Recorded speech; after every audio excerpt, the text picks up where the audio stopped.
കുമ്പസാരക്കൂട്ടിലേക്ക് യാത്രയാണ് വിശ്വാസം എന്ന് പറയുന്നത്. സമ്പൂർണമായ സമർപ്പണം എന്നത് നമ്മുടെ ജീവിതത്തിൽ എൻ്റെ കർത്താവ് ഇന്ന് റോസിയ ചെയ്ത് ഓർമ്മപ്പെടുത്തി കഴിഞ്ഞു പോയ ക്ലാസ്സിൽ ഈ രണ്ട് കാര്യം പ്രധാനപ്പെട്ടതാണ്. ഇങ്ങനെ നമ്മളെ തന്നെ നിരന്തരം വിശുദ്ധീകരിച്ച് നമ്മൾ സമ്പൂർണമായി സമർപ്പിക്കുമ്പോൾ എന്ത് സംഭവിക്കുന്നു എന്നാണ് ഇന്ന് നമ്മൾ മനസ്സിലാക്കുന്നത്. ദൈവത്തിന്റെ ആത്മാവ് നമ്മളിൽ സജീവമാകും. മാമോദിസയിലൂടെ സഭയിൽ അംഗമായ സ്ഥൈര്യലേപനത്തിലൂടെ ആത്മാവിനെ ഉറപ്പിക്കപ്പെട്ട നമ്മളിൽ ഈ ആത്മാവ് സജീവമാകുന്നു. ഇനി മാമോദിസ സ്വീകരിക്കാത്ത ആളുകളെ സംബന്ധിച്ചിടത്തോളം നമ്മൾ വിശുദ്ധ ഗ്രന്ഥത്തിൽ വായിക്കുമ്പോൾ അവരുടെ മേൽ പരിശുദ്ധാത്മാവ് കടന്നു വരുന്നതും പരിശുദ്ധാത്മാവ് അവരുടെ ജീവിതത്തിൽ പ്രവർത്തിക്കുന്നതുമായി നമുക്ക് മനസ്സിലാവും. അപ്പൊ ദൈവത്തിന്റെ വാഗ്ദാനമായ പരിശുദ്ധാത്മാവിനെ നമ്മുടെ വിശ്വാസ മാനസാന്തര പ്രത്യുത്തരത്തിന്റെ ആഴമനുസരിച്ച് ഈ ആത്മാവ് നമ്മൾ സജീവമാവുകയും ഈ ആത്മാവ് വഴി ദൈവത്തിന്റെ സ്നേഹം അനുഭവിക്കാനും പങ്കുവെക്കാനും നമുക്ക് ശക്തി ലഭിക്കുകയും ചെയ്യുന്നു.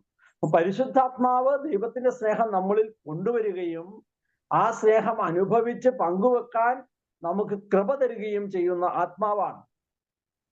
ദൈവം നമ്മോട് ആവശ്യപ്പെടുന്ന ഏറ്റവും പ്രധാനപ്പെട്ട കാര്യം അതാണ്. ദൈവത്തിന്റെ സ്നേഹം അനുഭവിക്കുന്ന സ്നേഹം അതുപോലെ എല്ലാവരുമായി പങ്കുവെക്കുക. അപ്പൊ ഈ ദൈവത്തിന്റെ സ്നേഹം അനുഭവിക്കാനും അത് എല്ലാവരുമായി പങ്കുവെക്കാനും നമ്മെ സഹായിക്കുന്നത് ഈ പരിശുദ്ധാത്മാവാണ്. ജോയൽ പ്രവാചകന്റെ പുസ്തകം 2-ാം അധ്യായം 28-29 വാക്യങ്ങളിൽ നമ്മൾ ഇപ്രകാരം വായിക്കുന്നുണ്ട്. അന്ന് ഇങ്ങനെ സംഭവിക്കും, എല്ലാവരുടെയും മേൽ എൻ്റെ ആത്മാവിനെ ഞാൻ വർഷിക്കും. നിങ്ങളുടെ പുത്രന്മാരും പുത്രിമാരും പ്രവചിക്കും, നിങ്ങളുടെ വൃദ്ധന്മാർ സ്വപ്നം കാണും, യുവാക്കൾക്ക് ദർശനമുണ്ടാകും. ആ നാളുകളിൽ എൻ്റെ ദാസന്മാരുടെയും ദാസിമാരുടെ മേൽ എൻ്റെ ആത്മാവിനെ ഞാൻ വർഷിക്കും.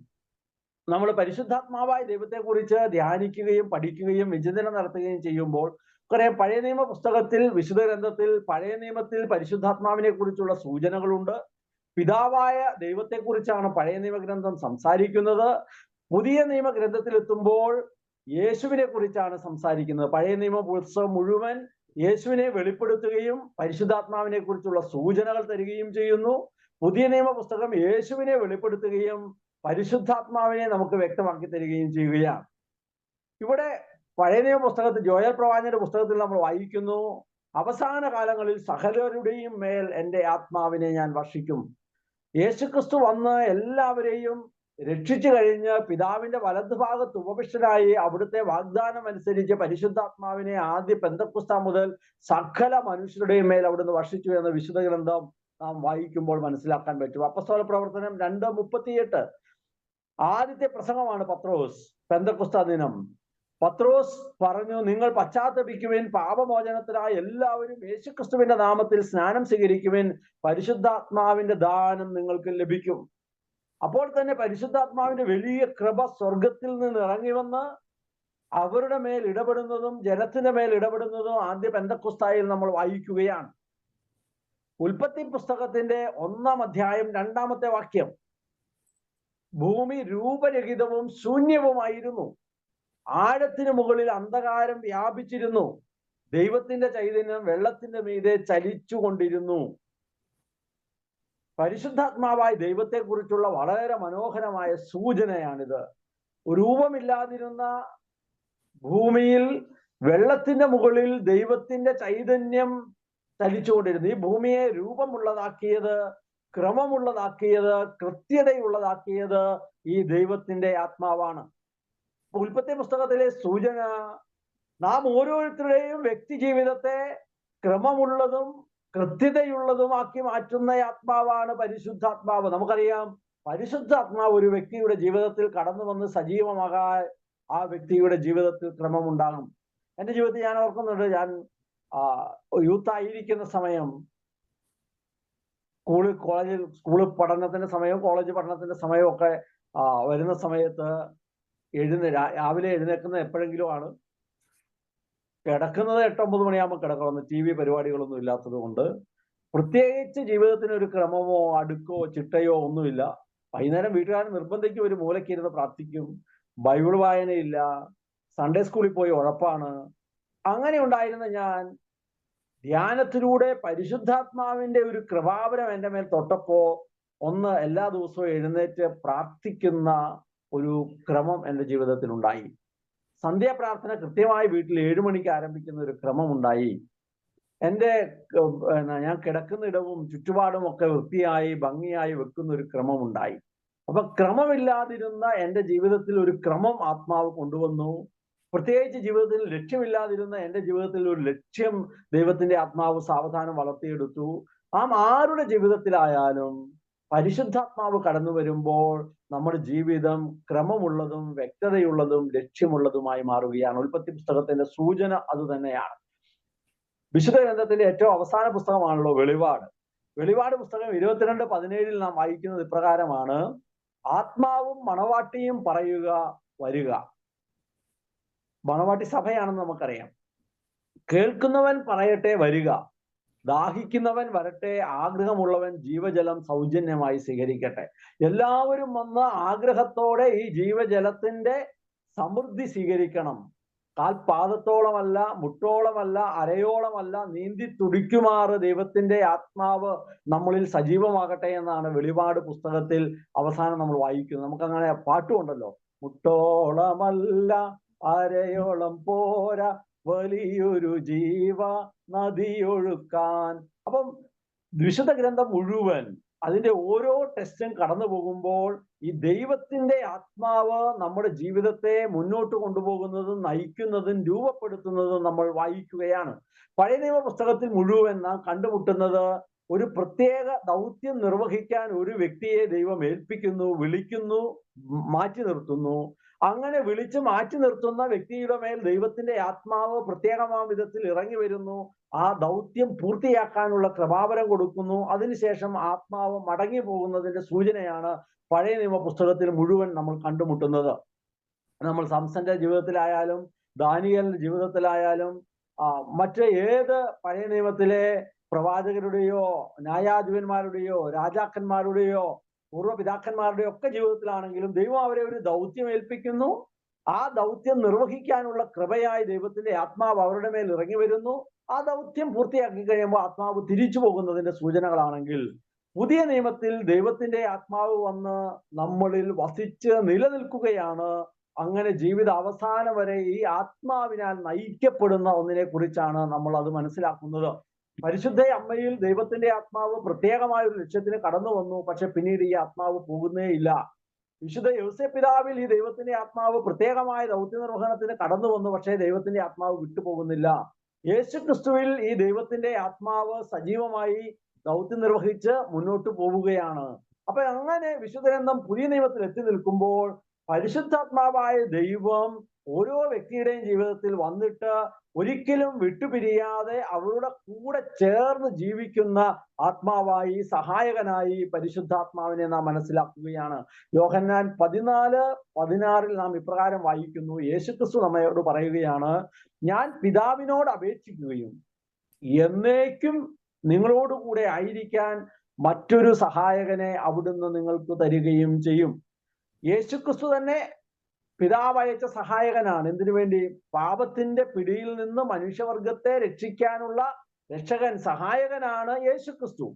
അവിടുന്ന് വന്ന് ആ രക്ഷ പൂർത്തിയാക്കിയിട്ട് തന്റെ ദൗത്യം നിർവഹിച്ചിട്ട് തിരിച്ചു പോകുന്നതിന് മുമ്പ് അവിടുന്ന് പറയുകയാണ്: ഞാൻ പിതാവിനോട് അപേക്ഷിക്കുമ്പോൾ, പിതാവിനോട് പറയുമ്പോൾ മറ്റൊരു സഹായകനെ നിങ്ങൾക്ക് തരും.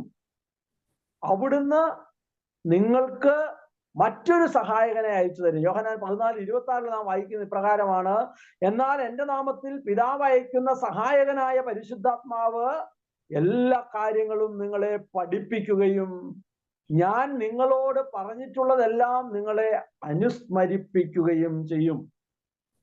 അപ്പൊ ദൈവത്തിന്റെ ആത്മാവ് നമ്മളെ സജീവമാകുന്നത് വഴി ക്രിസ്തു പഠിപ്പിച്ചതെല്ലാം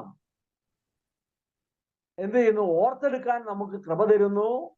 എല്ലാ കാര്യങ്ങളും നമ്മുടെ ജീവിതത്തിന്, നിത്യജീവിതത്തിന് ആവശ്യമായ എല്ലാ കാര്യങ്ങളും അവിടുന്ന് നമ്മളെ പഠിപ്പിക്കുകയും ചെയ്യും. നമുക്കറിയാം, അപ്പസ്തോലന്മാരുടെ ജീവിതത്തിലൂടെ നോക്കിയാൽ ഇത് വളരെ കൃത്യമാണ്. നമ്മുടെ ജീവിതത്തിലൂടെ നോക്കിയാൽ നമുക്ക് വളരെ മനസ്സിലാകും. ഇതെല്ലാം ഓർമ്മപ്പെടുത്തി പഠിപ്പിച്ചെടുക്കുന്നത് ദൈവത്തിന്റെ ആത്മാവാണ്. അപ്പൊ ദൈവത്തിന്റെ ആത്മാവ് പഴയ നിയമ പുസ്തകത്തിൽ നമ്മളോട് പറയുന്നത് ഒരു ദൗത്യ നിർവഹണത്തിന് വന്നു, ആ ദൗത്യം നിർവഹിക്കാൻ കൃപ തരുന്നു, തിരിച്ചു പോകുന്നു. പുതിയ നിയമത്തിൽ എത്തുമ്പോൾ ദൈവത്തിന്റെ ആത്മാവ് വന്ന് നിത്യം നമ്മുടെ കൂടെ വസിക്കുന്ന സഹായകനാണ്. ആ സത്യാത്മാവ് നമ്മളെ വിട്ടു പിരിഞ്ഞു പോകുന്നില്ല. ജീവിത അവസാനം വരെ നമ്മോടൊപ്പം ഈ ദൈവത്തിന്റെ ആത്മാവുണ്ട്. അവിടുന്ന് എന്ത് ചെയ്യുന്നു? ഈ നിത്യം നമ്മോട് കൂടെയുള്ള സഹായകനായ പരിശുദ്ധാത്മാവ് നമ്മളെ എല്ലാം പഠിപ്പിക്കും. യേശുക്രിസ്തു പഠിപ്പിച്ചതെല്ലാം നമ്മളെ ഓർക്കാൻ നമ്മെ സഹായിക്കുകയും ചെയ്യുന്നു. അപ്പസ്തോല പ്രവർത്തനം 1:4 യേശുക്രിസ്തു അപ്പസ്തോലന്മാരോട് പറഞ്ഞു, നിങ്ങൾ ജെറൂസലേം വിട്ടു പോകരുത്. എന്നിൽ നിന്ന് നിങ്ങൾ കേട്ട പിതാവിന്റെ വാഗ്ദാനം കാത്തിരിക്കുവിൻ. അപ്പോൾ പ്രതീക്ഷയോടെ കാത്തിരുന്ന് സ്വീകരിക്കേണ്ട ഒന്നാണ് ദൈവത്തിന്റെ ആത്മാവ്.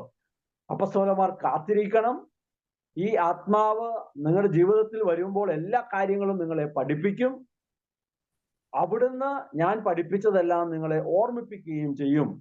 ആ ആത്മാവിനെ സ്വീകരിക്കാൻ നിങ്ങൾ പ്രാർത്ഥനയിലായിരിക്കണം. ജെറുസലേം വിട്ട്, നിങ്ങൾ ആയിരിക്കുന്ന ഇടം വിട്ട് നിങ്ങൾ പോകരുതെന്ന് യേശുക്രിസ്തു അപ്പസ്തോലന്മാരെ ഓർമ്മപ്പെടുത്തി. അപ്പസ്തോല പ്രവർത്തനം 2:4 എത്തുമ്പോൾ നാം അത് കാണുന്നു. അവരെല്ലാവരും പരിശുദ്ധാത്മാവിനാൽ നിറഞ്ഞു, ആത്മാവ് കൊടുത്ത ഭാഷണവരം അനുസരിച്ച് വിവിധ ഭാഷകളിൽ സംസാരിക്കാൻ തുടങ്ങി. അപ്പൊ ആത്മാവ് വളരെ പ്രകടമായി യേശു വാഗ്ദാനം ചെയ്ത പിതാവിൽ നിന്ന് അവരുടെ മേൽ വന്നു നിറഞ്ഞ ആത്മാവ് ഇവരെ ജെറുസലേം അവിടെ കൂടിയിരുന്ന എല്ലാവരുടെയും മുമ്പിൽ വെച്ച് ദൈവത്തിന്റെ സ്നേഹം പ്രഘോഷിക്കാനും എല്ലാവരോടും ഈ സുവിശേഷം പങ്കുവെക്കാനും അത് അവർക്ക് മനസ്സിലാകുന്ന ഭാഷയിൽ അവരോട് സംസാരിക്കാനും ഈ ആത്മാവ് അവരെ സഹായിച്ചു. പ്രിയപ്പെട്ടവരെ, പരിശുദ്ധാത്മാവ് നമ്മെ ഓർമ്മപ്പെടുത്തുന്നത് എന്താണ്?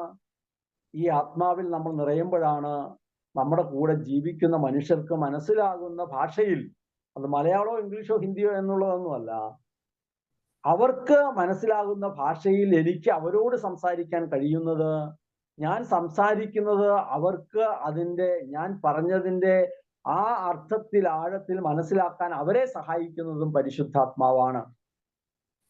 അപ്പൊ നമ്മുടെ ജീവിതത്തിൽ ഈ ആത്മാവ് വളരെ പ്രകടമായ വിധത്തിൽ നമ്മുടെ അനുദിന ജീവിതത്തിൽ ഇടപെട്ടുമ്പോൾ മാത്രമാണ് നമ്മുടെ ക്രൈസ്തവ ജീവിതത്തെ അതിൻ്റെ പൂർണ്ണതയിൽ, പുണ്യതയിൽ ജീവിക്കാൻ നമുക്കാവുക. നമ്മുടെ വീട്ടിലൊക്കെ നമുക്കറിയാം, പലപ്പോഴുമുള്ള വലിയ പ്രശ്നം എൻ്റെ ജീവിതത്തിലും എൻ്റെ വീട്ടിലും ഞാൻ മനസ്സിലാക്കിയിട്ടുള്ളത്, ഞാൻ പറയുന്നത് ആ പറയുന്നതിൻ്റെ അർത്ഥവും ആഴവും അതിൻ്റെ ആ ഒരു രീതിയും അനുസരിച്ച് എൻ്റെ ജീവിത പങ്കാളിക്കും മക്കൾക്കും പലപ്പോഴും മനസ്സിലാവില്ല.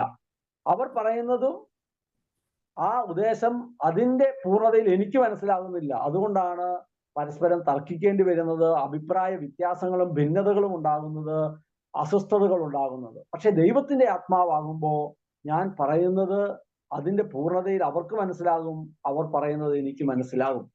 അതാണ് ഇവിടെ അപ്പസ്തോല പ്രവർത്തനം 2:4 നമ്മൾ വായിക്കുന്നത്.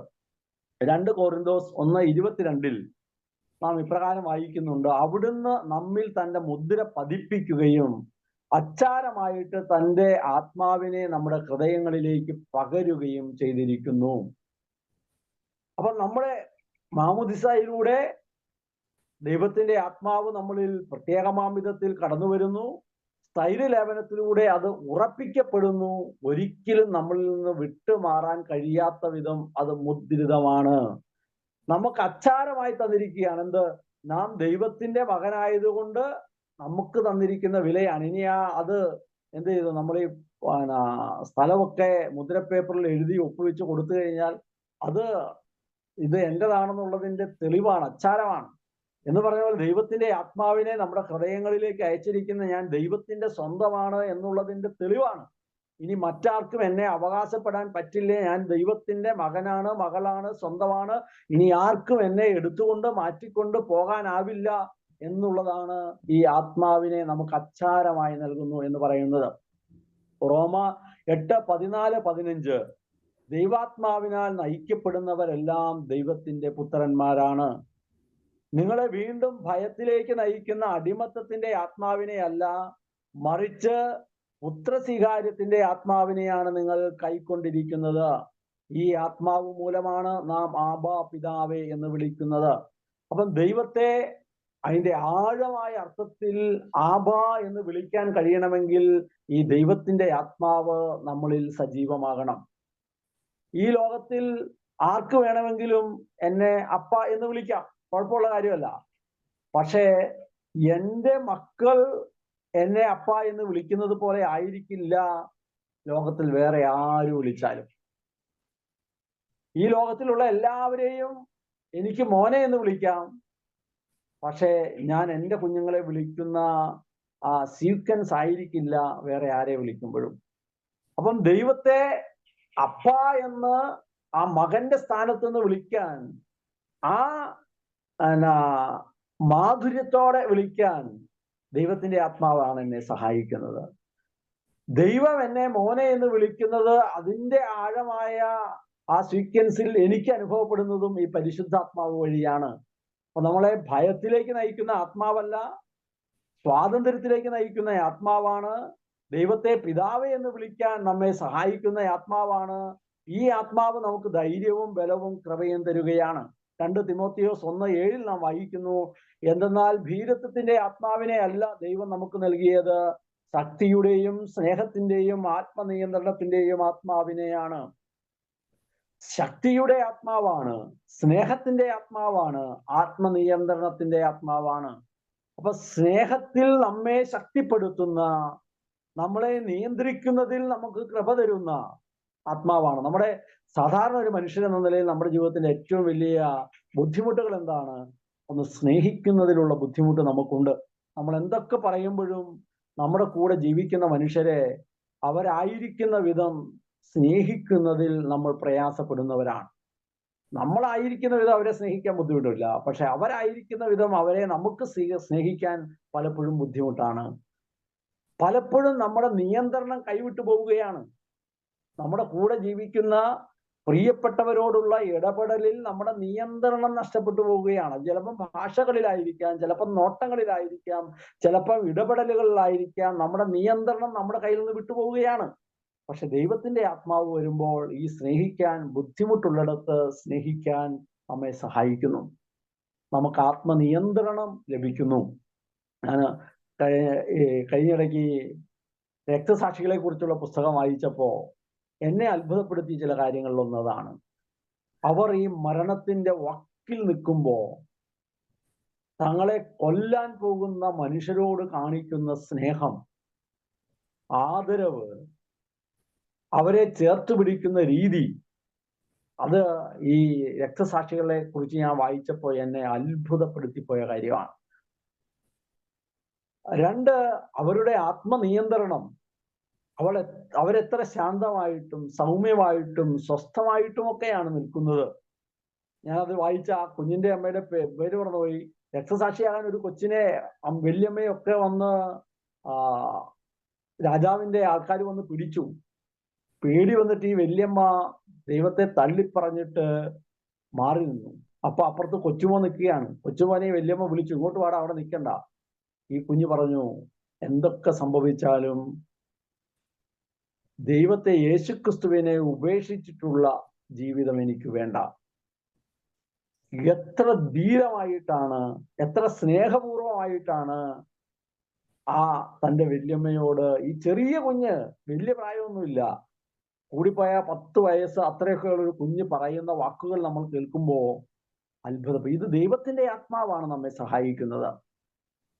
ദൈവത്തിന്റെ ആത്മാവ് യഥാർത്ഥമായി നിങ്ങളിൽ വസിക്കുന്നെങ്കിൽ നിങ്ങൾ ജഡികരല്ല, ആത്മീയരാണ്. ക്രിസ്തുവിന്റെ ആത്മാവില്ലാത്തവൻ ക്രിസ്തുവിനാൽ ഉള്ളവനല്ല. റോമ 8:9 നമ്മൾ വായിക്കുകയാണ്. നമ്മൾ ദൈവത്തിന്റെ സ്വന്തമാകുന്നത് ഈ ദൈവത്തിന്റെ ആത്മാവിനാൽ നമ്മൾ സജീവമായി ജീവിക്കുമ്പോഴാണ്. ഈ ദൈവത്തിന്റെ ആത്മാവിന്റെ നിറവിൽ, ഉണർവിൽ നമ്മൾ വളരുമ്പോഴാണ്. അപ്പൊ ക്രിസ്തുവിന്റെ ആത്മാവിനാൽ നമ്മൾ നിരന്തരം പൂരിതരായി നിറഞ്ഞു ജീവിക്കണമെന്ന് വിശുദ്ധ വചനം ഓർമ്മപ്പെടുത്തുകയാണ്. ഞാൻ പറഞ്ഞുപോയ വചനങ്ങളെല്ലാം നമ്മൾ എത്ര ആഗ്രഹത്തോടെ ആത്മാവിൽ നിറയാൻ ആഗ്രഹിച്ച്, ആത്മാവിൽ വളരാൻ ആഗ്രഹിച്ച്, ആത്മാവിൽ സജീവമാകാൻ ആഗ്രഹിക്കണം, ആത്മാവിനെ നമ്മളിൽ സജീവമാക്കണം എന്നുള്ളതിന്റെ വചനഭാഗങ്ങളാണ് നാം കേട്ടത്. കത്തോലിക്ക സഭയുടെ മതബോധന ഗ്രന്ഥം 152 നാം ഇപ്രകാരമാണ് വായിക്കുന്നത്: പരിശുദ്ധാത്മാവുമായി പങ്കാളിത്തമില്ലാതെ യേശുക്രിസ്തുവിൽ വിശ്വസിക്കുക ഒരുവന് സാധ്യമല്ല. യേശു ആരാണെന്ന് മനുഷ്യർക്ക് വെളിപ്പെടുത്തി തരുന്നത് പരിശുദ്ധാത്മാവാണ്. കാരണം പരിശുദ്ധാത്മാവിനാൽ പ്രചോദിതമാകാതെ യേശു കർത്താവാകുന്നു എന്ന് പറയാൻ ആർക്കും സാധിക്കുകയില്ല. നാം പരിശുദ്ധാത്മാവിൽ വിശ്വസിക്കുന്നു, കാരണം അവിടുന്ന് ദൈവമാണ്.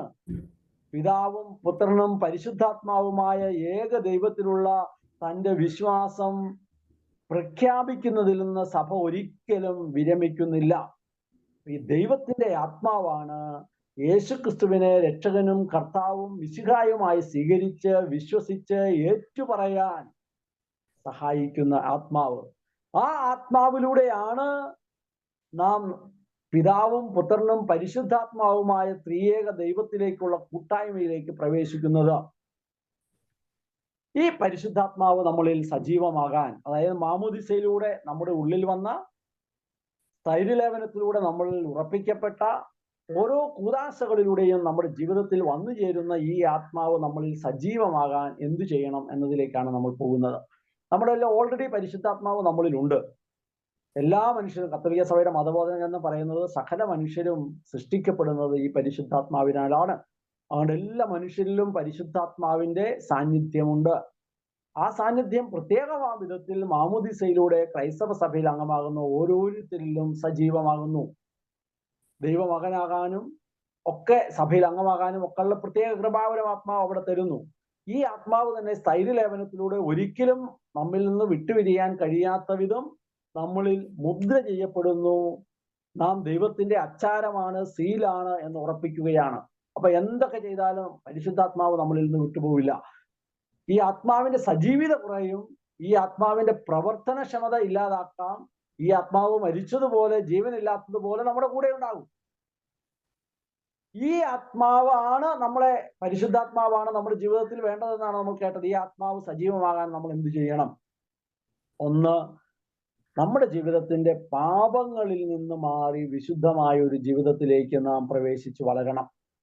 നമ്മുടെ ജീവിതത്തിൽ ഒരു പശ്ചാത്താപം, നമ്മൾ കഴിഞ്ഞ ക്ലാസ്സിലൂടെ കേട്ടു, വിശ്വാസ പ്രത്യുത്തരം എന്ന് പറയുന്നത് അനുതാപത്തോടും പാപബോധത്തോടും പശ്ചാത്താപത്തോടും കൂടെ വിശുദ്ധ കുമ്പസാരക്കൂട്ടിലേക്കുള്ള യാത്രയാണ് വിശ്വാസം എന്ന് പറയുന്നത്. പറയുന്നത് അപ്പസ്തോല പ്രവർത്തനങ്ങൾ 2:38 നമ്മൾ വായിക്കുന്നു, നിങ്ങൾ പശ്ചാത്തപിക്കുവിൻ, പാപമോചനത്തിനായി എല്ലാവരും യേശുക്രിസ്തുവിന്റെ നാമത്തിൽ സ്നാനം സ്വീകരിക്കുവിൻ, പരിശുദ്ധാത്മാവിന്റെ ദാനം നിങ്ങൾക്കും ലഭിക്കും. നമ്മളൊക്കെ ക്രൈസ്തവരെന്ന നിലയിൽ മാമോദിസ സ്വീകരിച്ചവരാണ്. പക്ഷെ മാമോദിസ സ്വീകരിച്ചവരായ നാം ജീവിതത്തിൽ വന്നു പോകുന്ന പാപങ്ങളെ കുറിച്ച് പശ്ചാത്തപിച്ച് വിശുദ്ധ കുമ്പസാരക്കൂട്ടിലേക്കുള്ള നമ്മുടെ നിരന്തരമായ പരിവർത്തനം, അത് പരിശുദ്ധാത്മാവ് നമ്മിൽ സജീവമാകാൻ സഹായിക്കും. അതുകൊണ്ടാണ് നമ്മൾ അടുത്തടുത്ത് കുമ്പസാരിക്കണം എന്ന് പറയുന്നത്. ഈ വിശുദ്ധരൊക്കെ അവരുടെ ജീവിതത്തിൽ എങ്ങനെയാണ് ഇത്ര സജീവമായി ദൈവത്തിന്റെ ഇഷ്ടമനുസരിച്ച് ജീവിച്ചത്? അവർ ദിവസത്തിൽ 7 പ്രാവശ്യം വരെ കുമ്പസാരിച്ചു. അവരുടെ ജീവിതത്തിൽ പാപത്തിന്റെ കറകൾ വന്നത് കണ്ടപ്പോഴേ സങ്കടത്തോടും വിലാപത്തോടും വേദനയോടും കൂടെ അവർ കുമ്പസാരക്കൂട്ടിലേക്ക് ഓടിപ്പോയി.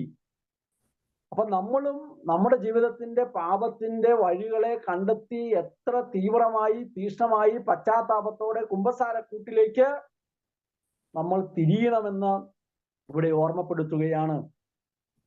അതുകൊണ്ട് പശ്ചാത്താപം, നമ്മുടെ ജീവിതത്തിൽ വന്നുപോയ പാപങ്ങൾ ഏറ്റുപറയൽ, അതിൽ നിന്നുള്ള പിന്മാറ്റം, ഇത് പരിശുദ്ധാത്മാവ് നമ്മളിൽ സജീവമാകാനായിട്ട് സഹായിക്കും. 2, നമ്മൾ ചോദിക്കണം എന്നുള്ളതാണ്. 1, പശ്ചാത്തപിക്കണം. 2, നമ്മൾ എന്ത് ചെയ്യണം? ദൈവത്തോട് ചോദിക്കണം. ലൂക്ക 11:13 നമ്മളത് വായിക്കുന്നത്. മക്കൾക്ക് നല്ല ദാനങ്ങൾ നൽകാൻ ദുഷ്ടരായ നിങ്ങൾക്കറിയാമെങ്കിൽ സ്വർഗസ്ഥനായ പിതാവ് തന്നോട് ചോദിക്കുന്നവർക്ക് എത്രയധികമായി പരിശുദ്ധാത്മാവിനെ നൽകുകയില്ല. പലപ്പോഴും മനുഷ്യരെന്ന നിലയിൽ നമ്മുടെ ഒരു വലിയ ബലഹീനതയാണ്, നമ്മൾ ഈ ലോകത്തിലെ ഒരുപാട് കാര്യങ്ങൾക്ക് വേണ്ടി ചോദിക്കും. പരിശുദ്ധാത്മാവ് നമ്മളിൽ സജീവമാകാൻ, പരിശുദ്ധാത്മാവിന്റെ കൃപകളിൽ ജ്വലിച്ചു നിൽക്കാൻ, പരിശുദ്ധാത്മാവിന്റെ ഫലങ്ങളിൽ സജീവമാകാൻ നമ്മൾ പലപ്പോഴും ചോദിക്കില്ല. അപ്പോൾ പിതാവായ ദൈവത്തോട് നമ്മൾ ചോദിക്കേണ്ടത് എന്താണ്? യേശുക്രിസ്തുവിന്റെ നാമത്തിൽ അത് പരിശുദ്ധാത്മാവ് നമ്മളിൽ സജീവമാകാനാണ്. പരിശുദ്ധാത്മാവ് നമ്മളിൽ 100% പ്രവർത്തന നിരതമാകാനാണ്. പരിശുദ്ധാത്മാവ് നമ്മളിൽ സജീവമാകുന്ന തടസ്സങ്ങളെല്ലാം എടുത്തു മാറ്റാനുള്ള കൃപാവരം നമുക്ക് തരാനാണ്. അപ്പൊ ഈ പരിശുദ്ധാത്മാവിന് വേണ്ടി ചോദിക്കണം. ഈ ആത്മാവ് സജീവമാകാൻ പശ്ചാത്തപിക്കുന്നതോടൊപ്പം നിരന്തരമായി ഈ ആത്മാവിൽ നിറയാൻ നാം ആഗ്രഹിക്കണം, ചോദിക്കണം എന്നുള്ളതാണ്. മൂന്നാമതായി വിശുദ്ധ ഗ്രന്ഥത്തിന്റെ പശ്ചാത്തലത്തിൽ നമ്മൾ മനസ്സിലാക്കുന്നത് വിശ്വസിച്ച് വിളിച്ചപേക്ഷിക്കണമെന്നാണ്. ഈ ചോദിക്കണം എന്നുള്ളതിന്റെ കുറച്ചും കൂടെ ആഴമായ ഒരു വശമാണത്. അത് റോമ 10:12 നമ്മൾ മനസ്സിലാക്കുന്നത്. യഹൂദനും ഗ്രീക്കുകാരനും തമ്മിൽ വ്യത്യാസമില്ല, ഒരുവൻ തന്നെയാണ് എല്ലാവരുടെയും കർത്താവ്. തന്നെ വിളിച്ചപേക്ഷിക്കുന്ന എല്ലാവരുടെയും മേൽ അവിടുന്ന് തന്റെ സമ്പത്ത് വർഷിക്കുന്നു. അപ്പൊ ഞാൻ ചോദിക്കുമ്പോൾ പിതാവായ ദൈവം അവിടുത്തെ വാഗ്ദാനമായ, അവിടുത്തെ ദാനമായ പരിശുദ്ധാത്മാവിനെ എന്നിലേക്ക് വർഷിക്കുമെന്ന് വിശ്വസിച്ച് വിളിച്ചപേക്ഷിക്കണം. ഈ വിശ്വാസത്തിന് ഒരു മാനമാണ് നമ്മൾ പറഞ്ഞത്, പശ്ചാത്തപിക്കണം, കുമ്പസാരക്കൂട്ടിലേക്ക്. അത് നമ്മൾ വിശ്വസിച്ച് വിളിച്ചപേക്ഷിക്കുന്നതിന്റെ സൂചനയാണ്.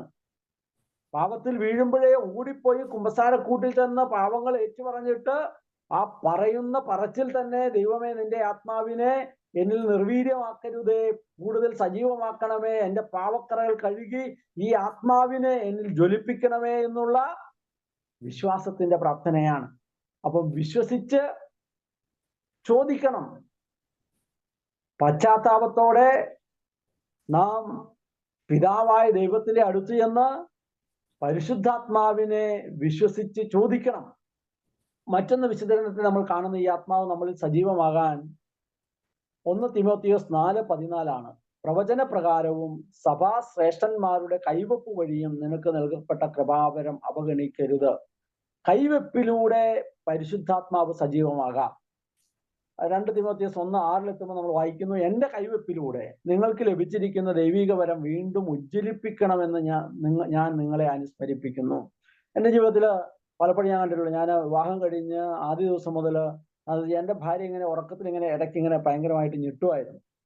അപ്പൊ ഞാൻ അന്നും ഇന്നും ചെയ്തുകൊണ്ടിരിക്കുന്ന കാര്യം, ഞാൻ ഉറങ്ങാൻ പോകുന്ന ആ സമയത്ത് ഇങ്ങനെ വർത്താനൊക്കെ പറഞ്ഞ് അങ്ങനെ ഉറങ്ങിയിട്ടുണ്ട്. ഉറങ്ങി വരുന്ന സമയം എൻ്റെ കൈ എൻ്റെ ഭാര്യയുടെ തലയിൽ വെച്ച് സ്തുതിച്ച് പ്രാർത്ഥിച്ചുകൊണ്ടിരിക്കും. പരിശുദ്ധാത്മാവെ സുഖപ്പെടുത്തണമേ എന്ന് പറഞ്ഞ് പ്രാർത്ഥിച്ചുകൊണ്ടിരിക്കും. ഒരു ഭർത്താവ് എന്ന നിലയിൽ സഭ എനിക്ക് നൽകിയ, ദൈവം എനിക്ക് നൽകിയ വലിയ അധികാരവും അവകാശമാണ് എൻ്റെ ഭാര്യയ്ക്ക് വേണ്ടി പ്രാർത്ഥിക്കാനുള്ള അവകാശം. അപ്പൊ ഇങ്ങനെ പ്രാർത്ഥിച്ച് ഒരു 2-3 വർഷം കഴിഞ്ഞപ്പോഴേക്കും ആ ഞെട്ടല് അങ്ങോട്ട് ഇല്ലാതായി.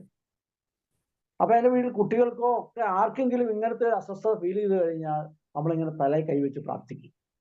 അപ്പൊ അത് ഒരു കൃപാവരമാണ്. ഒന്ന്, നമുക്ക് തന്നെ നമ്മുടെ തലയിൽ കൈവച്ച് ആത്മാവിനാൽ നിറയാനായിട്ട് നിരന്തരം എല്ലാ ദിവസവും പ്രാർത്ഥിക്കാം.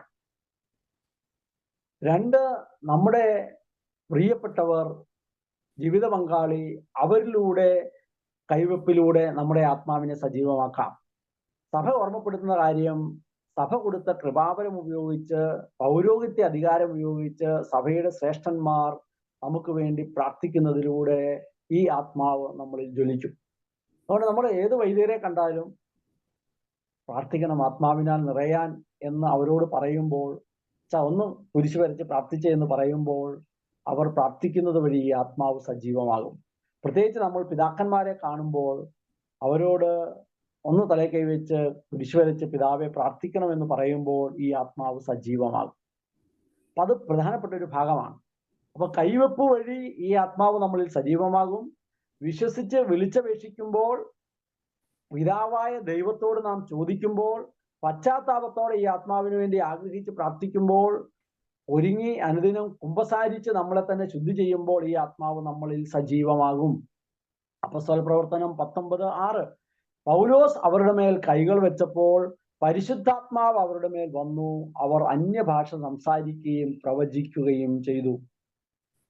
അപ്പൊ ദൈവത്തിന്റെ പ്രത്യേകമായ കൃപാവരമുള്ള, അധികാരമുള്ള, ഉത്തരവാദിത്വമുള്ള ആളുകൾ പ്രാർത്ഥിക്കുമ്പോൾ ദൈവത്തിന്റെ ആത്മാവ് നമ്മളിൽ സജീവമാകുന്നു എന്ന് വിശുദ്ധ വചനം നമ്മെ ഓർമ്മപ്പെടുത്തുകയാണ്. ആഗ്രഹിച്ച് ദാഹിച്ച് നമ്മൾ പ്രാർത്ഥിക്കണം. യോഹന്നാൻ 7:37-39 തിരുനാളിന്റെ അവസാനത്തെ മഹാദിനത്തിൽ യേശു എഴുന്നേറ്റ് ശബ്ദമുയർത്തി പറഞ്ഞു, ആർക്കെങ്കിലും ദാഹിക്കുന്നെങ്കിൽ അവൻ എൻ്റെ അടുക്കൽ വന്ന് കുടിക്കട്ടെ. എന്നിൽ വിശ്വസിക്കുന്നവന്റെ ഹൃദയത്തിൽ നിന്ന് വിശുദ്ധ ലിഖിതം പ്രസ്താവിക്കുന്നത് പോലെ ജീവജലത്തിന്റെ അരുവികൾ ഒഴുകും. അവൻ ഇത് പറഞ്ഞത് തന്നിൽ വിശ്വസിക്കുന്നവർ സ്വീകരിക്കാനിരിക്കുന്ന ആത്മാവിനെ പറ്റിയാണ്. അപ്പം നമ്മൾ ആഗ്രഹിച്ച് ദാഹിച്ച് തീവ്രമായി തീക്ഷ്ണമായി നമ്മൾ ഈ ആത്മാവിനെ സ്വീകരിക്കണം. ഈ ആഗ്രഹിച്ച് ദാഹിച്ച് തീവ്രമായി പ്രാർത്ഥിക്കുന്നതിന്റെ സൂചനയാണ് പാപത്തിൽ വീണുപോയാൽ ഉടനെ കുമ്പസാരക്കൂട്ടിലേക്ക് പോകുന്നത്. നമ്മുടെ വ്യക്തിപരമായ പ്രാർത്ഥനയിൽ തീവ്രമായ അനുദിനം പിതാവായ ദൈവത്തോട് ഈ ആത്മാവിനിൽ സജീവമാകാൻ പ്രാർത്ഥിക്കുന്നത്, വിശ്വസിച്ച് ഞാൻ പ്രാർത്ഥിക്കുന്ന ഈ കാര്യം സംഭവിക്കുമെന്ന് വിശ്വസിച്ച് നാം ഈ ആത്മാവിനെ വിളിച്ചപേക്ഷിക്കുന്നത്, നാം തന്നെയും നമ്മുടെ പ്രിയപ്പെട്ടവരും സഭയുടെ അധികാരികളിലൂടെയും കൈവപ്പിലൂടെ അവർ നമുക്ക് വേണ്ടി പ്രാർത്ഥിക്കുന്നതിലൂടെ ഈ ആത്മാവിനെ നമ്മളിൽ സജീവമാക്കാൻ പറ്റും. 1 തെസ്സലോനിക്ക 5:19 നമ്മുടെ മനസ്സിൽ ഓർമ്മയിൽ വെക്കണം. എന്താണത്? ആത്മാവിനെ നിർവീര്യമാക്കരുത്. രക്ഷയുടെ ദിനത്തിന് വേണ്ടി നിങ്ങളെ മുദ്രിതമാക്കിയ ദൈവത്തിന്റെ പരിശുദ്ധാത്മാവിനെ വേദനിപ്പിക്കരുത് എന്ന് വചനമുണ്ട്. മറ്റെന്തും ദൈവം നമ്മോട് ക്ഷമിക്കും, പക്ഷേ നാം പരിശുദ്ധാത്മാവിനെ വേദനിപ്പിക്കരുത്. നമുക്ക് വേണമെങ്കിൽ അങ്ങനെ പറ്റൂന്നാണ് ദൈവജനത്തിന്റെ സൂചന. പരിശുദ്ധാത്മാവിനെ നമുക്ക് സജീവമല്ലാതാക്കാൻ നമുക്ക് പറ്റും.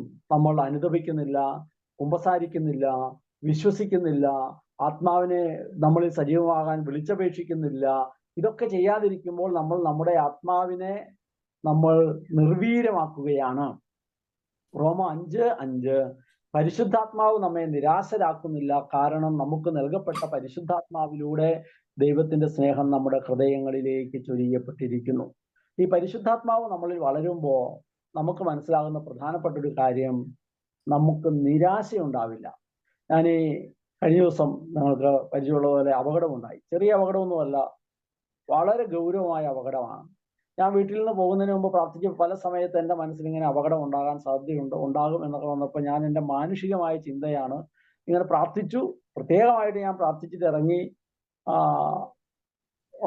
പക്ഷേ ഈ അപകടം സംഭവിച്ച സമയത്ത് അത്രയും ഗൗരവമായ അപകടമായിട്ടും ഭാര്യയോ പിള്ളേരോ ആർക്കും ഭയപ്പെട്ടു പോയില്ല, ആരും പതറിപ്പോയില്ല.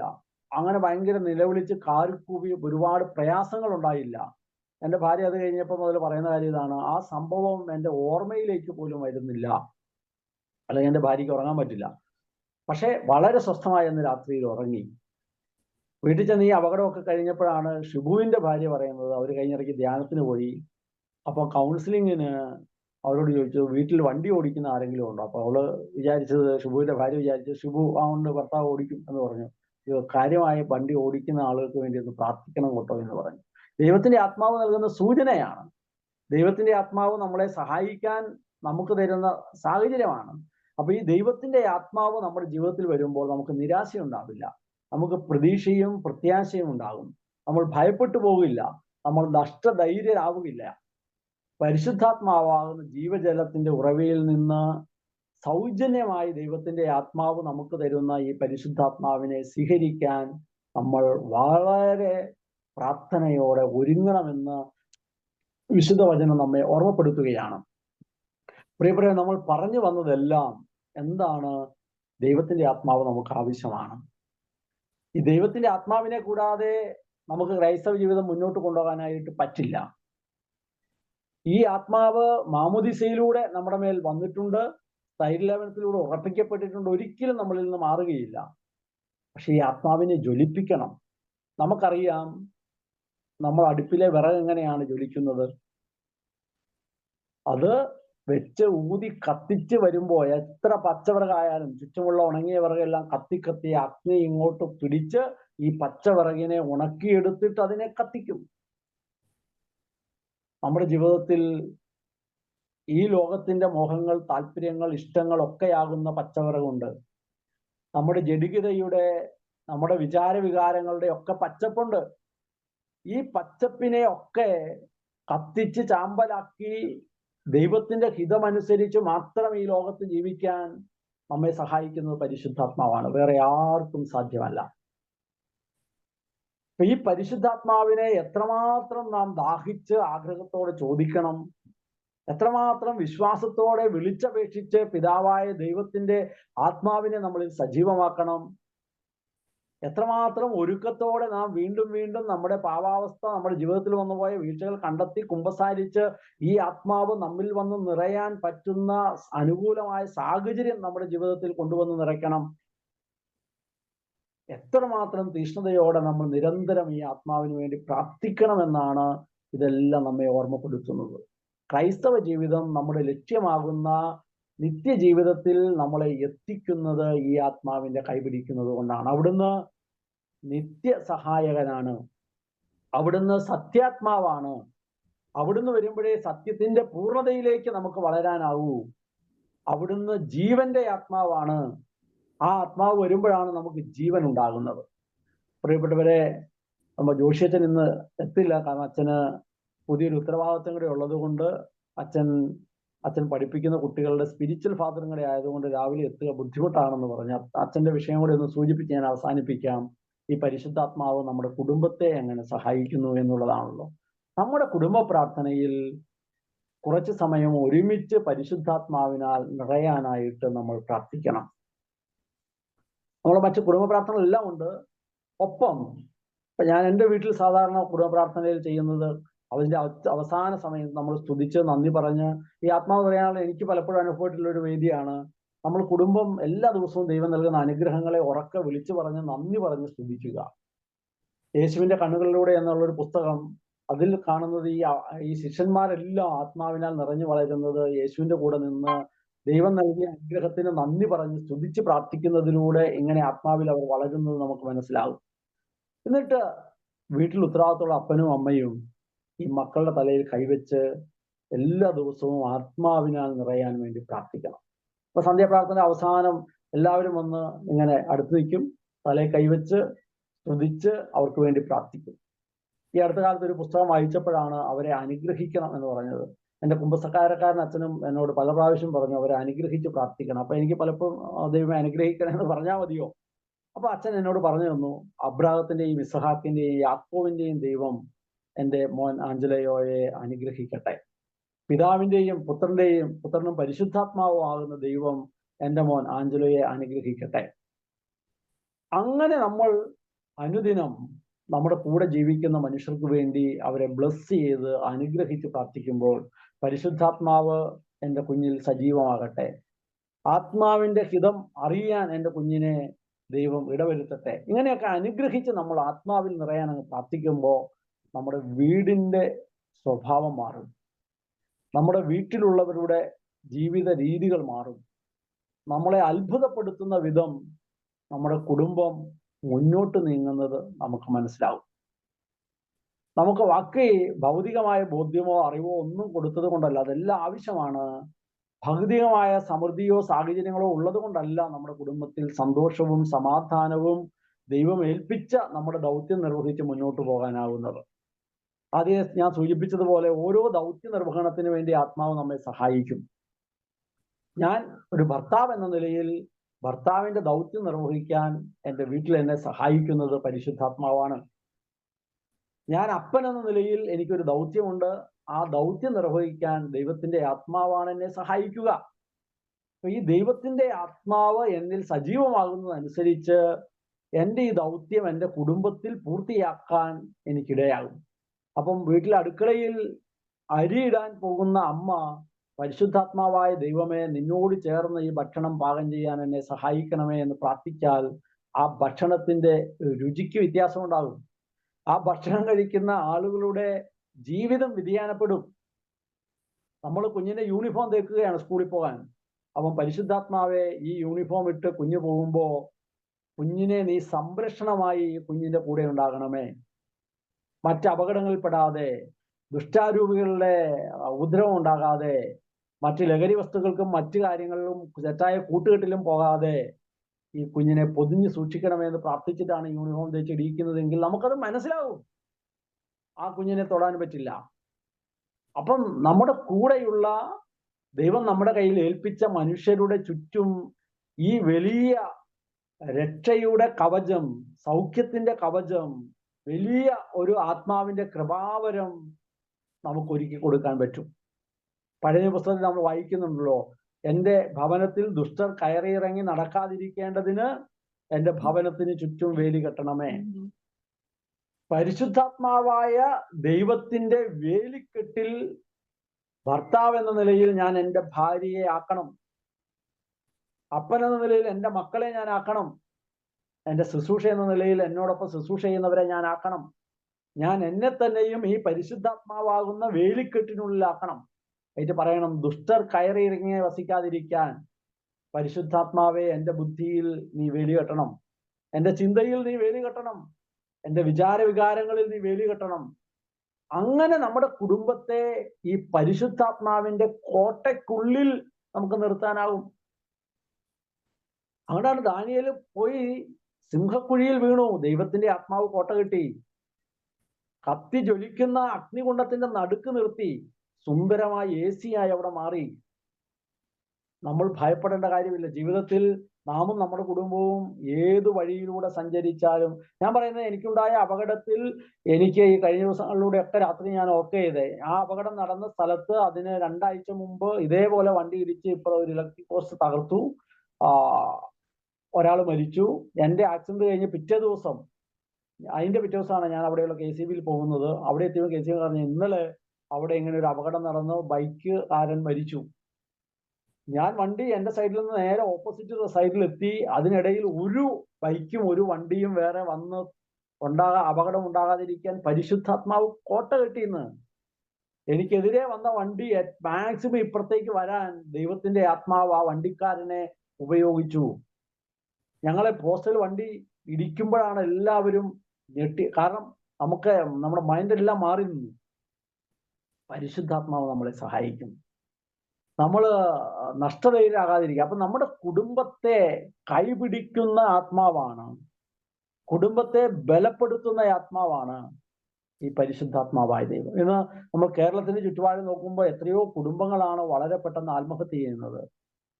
എന്നെ വളരെ സങ്കടപ്പെടുത്തിയ കാര്യങ്ങൾ, അമ്മയും മക്കളും ഒരുമിച്ച് പോയി ആത്മഹത്യ ചെയ്യുന്നു. കഴിഞ്ഞ ദിവസം ഭാര്യയോട് പിണങ്ങിയിട്ട് അപ്പനും മക്കളും പോയി ആത്മഹത്യ ചെയ്തു. ജീവിതത്തിന്റെ പ്രതിസന്ധികളെ അതിജീവിക്കാനും മറികടക്കാനും നമ്മുടെ കുടുംബത്തെ, നമ്മുടെ ബന്ധുക്കൾക്ക്, നമ്മുടെ പ്രിയപ്പെട്ടവർക്ക്, നമ്മുടെ സ്നേഹിതർക്കൊന്നും ഒരു പരിധിയിൽ കൂടുതൽ നമ്മുടെ കുടുംബത്തെ സഹായിക്കാൻ ഇടപെടാൻ പറ്റില്ല. എന്നാൽ പരിശുദ്ധാത്മാവായ ദൈവത്തിന് കൃത്യമായി നമ്മളെ സഹായിക്കാനാവും. അപ്പൊ നമ്മുടെ കുടുംബത്തെ കൈപിടിച്ച് നയിക്കുന്ന, കുടുംബത്തെ സജീവമാക്കുന്ന, കുടുംബത്തെ സ്വർഗത്തിലേക്ക് എത്തിക്കുന്ന, കുടുംബത്തെ സന്തോഷത്തിന്റെ ഇടമാക്കി മാറ്റുന്ന, കുടുംബത്തെ സമാധാനത്തിന്റെ സുഗന്ധമുള്ള ഇടമാക്കുന്ന ആത്മാവാണ് പരിശുദ്ധാത്മാവ്. വ്യക്തിപരമായും കുടുംബമായും ഈ ആത്മാവിൽ നിറയാൻ നാം ആഗ്രഹിക്കണം. ഈ ആത്മാവിൽ സജീവമാകാൻ നാം പ്രാർത്ഥിക്കണം. ഈ ആത്മാവ് വഴിയാണ് നാം ഓരോരുത്തരും ജീവൻ പ്രാപിക്കുന്നത്. സക്കൈവൂസിന്റെ ഭവനത്തെ മാറ്റിയത് യേശുക്രിസ്തുവിലൂടെ പരിശുദ്ധാത്മാവാണ്. ലാസറിന്റെ കുടുംബത്തെ, മരിച്ചുപോയ ലാസറിനെ ജീവിപ്പിക്കുന്നത് ദൈവത്തിന്റെ ആത്മാവാണ്. നമ്മുടെ ജീവിതത്തിൽ ഇതുപോലെയുള്ള ധാരാളം ജീവിത വശങ്ങൾ നമ്മുടെ കുടുംബത്തിന്റെ ചുറ്റുപാടുമുണ്ട്. ഓരോ ദിവസവും എത്രയെത്ര പ്രയാസങ്ങളിലൂടെയാണ് പ്രിയപ്പെട്ടവരെ നമ്മളും നമ്മുടെ കുടുംബവും കടന്നു പോകുന്നത്. മാനസികമായി, ശാരീരികമായി, നമ്മുടെ ബന്ധങ്ങളുടെ തലങ്ങളിൽ, ഇവിടെയെല്ലാം നാം പ്രതീക്ഷയോടും പ്രത്യാശയോടും കൂടി നിന്ന് ക്രിസ്തുവിന് സാക്ഷ്യം വഹിച്ച് വിശുദ്ധമായി ജീവിതം നയിക്കണമെങ്കിൽ ഈ ആത്മാവ് കൂടാതെ സാധ്യമല്ല. അപ്പൊ നിരന്തരം നമുക്ക് പ്രാർത്ഥിക്കാം. അത് ഒരു ദിവസം കിട്ടുന്ന ഒരു അനുഭവത്തിന് വേണ്ടിയല്ല, മറിച്ച് നിരന്തരം. ഈ പഴയ നിയമ പുസ്തകത്തിൽ ആത്മാവ് അവരോട് പറഞ്ഞു അങ്ങോട്ട് പോകരുത്, ആത്മാവ് അവരോട് പറഞ്ഞു ഈ വഴിക്ക് പോകുവിൻ, ആത്മാവ് പറഞ്ഞു നീ ആ രഥത്തിൽ, ആ ഷണ്ടന്റെ രഥത്തോട് ചേർന്ന് നടക്ക്. കഴിഞ്ഞപ്പോ ആത്മാവ് പെരുമാറി നീ ആ രഥത്തിൽ അകത്ത് കയറ്, വചനം വ്യാഖ്യാനിച്ചു കൊടുക്കുക. നമ്മുടെ കുടുംബത്തോട് ചേർന്ന് ഈ ആത്മാവ് വേണം. ഈ ആത്മാവ് വേണം നമ്മുടെ ജീവിത പങ്കാളിക്ക് കാര്യങ്ങൾ പറഞ്ഞു കൊടുക്കാൻ. ഞാനൊരു കാര്യം പറയുമ്പോൾ ഈ ആത്മാവ് വഴി ഈ കാര്യം എൻ്റെ ജീവിത പങ്കാളിയുടെ അടുത്തെത്തണം. അപ്പോൾ അത് മനസ്സിലാവും.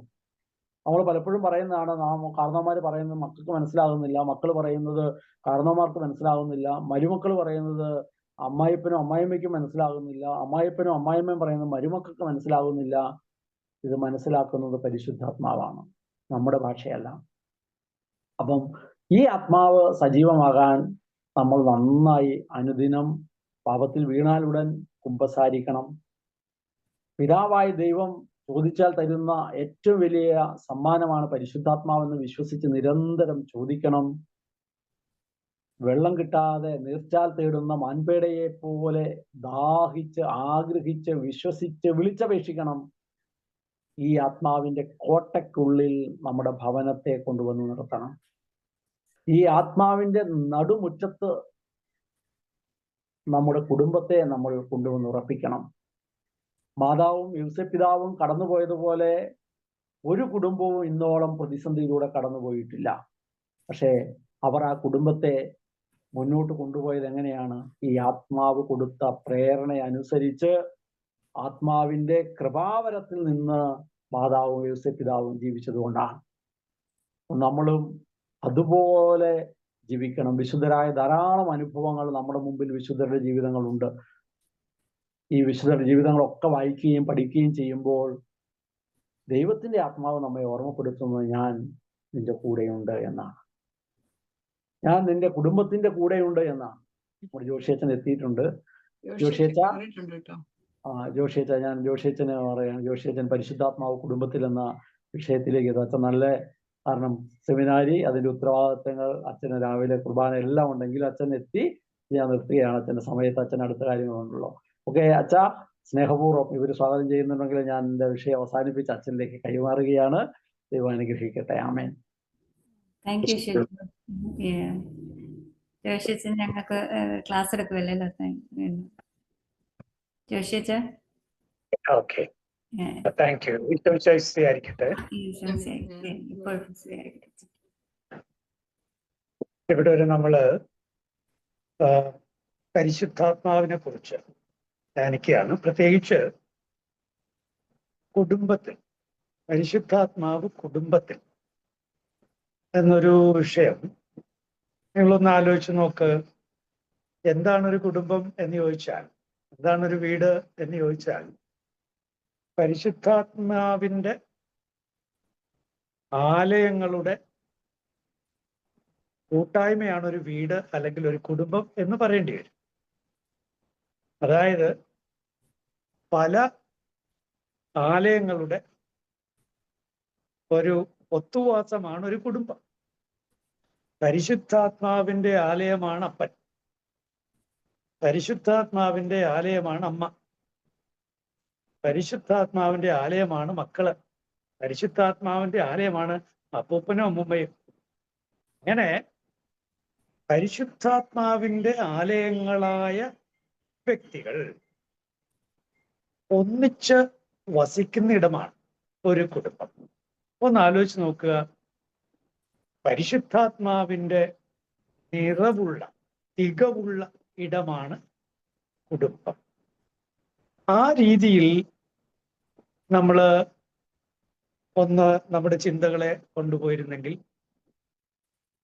ദൈവത്തിന്റെ ആത്മാവ് വസിക്കുന്നവരുടെ ഒത്തുവാസം, അതാണ് കുടുംബം. നമുക്ക് കുടുംബങ്ങളിലുള്ള പരിശുദ്ധാത്മ സാന്നിധ്യത്തെക്കുറിച്ച് ചിന്തിക്കുമ്പോൾ പ്രിയപ്പെട്ടവരെ, അവിടെ ഒന്നാമതായി നമ്മുടെ മനസ്സിൽ വരുന്നത് ദൈവത്തിന്റെ ആത്മാവിന്റെ സാന്നിധ്യമില്ലാതെ കുടുംബമില്ല എന്നതാണ്. കാരണം ദൈവത്തിന്റെ ആത്മാവാണ് സ്നേഹത്തിന്റെ ആത്മാവ്. സ്നേഹത്തിന്റെ ആത്മാവില്ലാതെ എന്തു കുടുംബം? സത്യത്തിൽ ഭാര്യയെയും ഭർത്താവിനെയും ഒട്ടിച്ചു നിർത്തുന്ന സ്നേഹ സിമന്റിന്റെ പേരാണ് പരിശുദ്ധാത്മാവ്. മാതാപിതാക്കളെയും മക്കളെയും ചേർത്ത് നിർത്തുന്ന, ഒട്ടിച്ചു നിർത്തുന്ന സ്നേഹ സിമന്റിന്റെ പേരാണ് പരിശുദ്ധാത്മാവ്. അതുകൊണ്ടാണല്ലോ റോമ 5:5 നമ്മൾ കേൾക്കുന്നത്, നിങ്ങളുടെ ഹൃദയങ്ങളിലേക്ക് നിങ്ങൾക്ക് നൽകപ്പെട്ടിരിക്കുന്ന പരിശുദ്ധാത്മാവിന്റെ ദൈവത്തിന്റെ സ്നേഹം നിങ്ങളുടെ ഹൃദയങ്ങളിലേക്ക് ചൊരിയപ്പെട്ടിരിക്കുന്നു.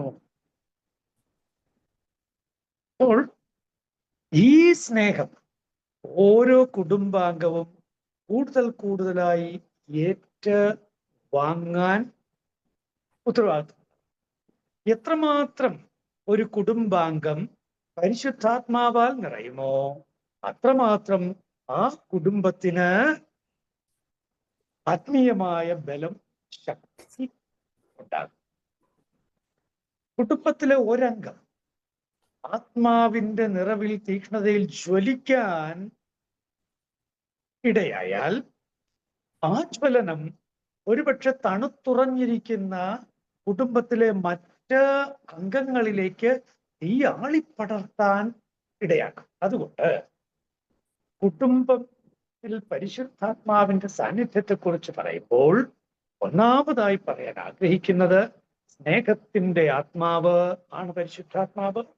രണ്ടാമതായി പറയാൻ ഇപ്പോൾ ഞാൻ പറഞ്ഞ കാര്യമാണ്, അത് പടരുന്ന അഗ്നിയാണ് ആത്മാവ്.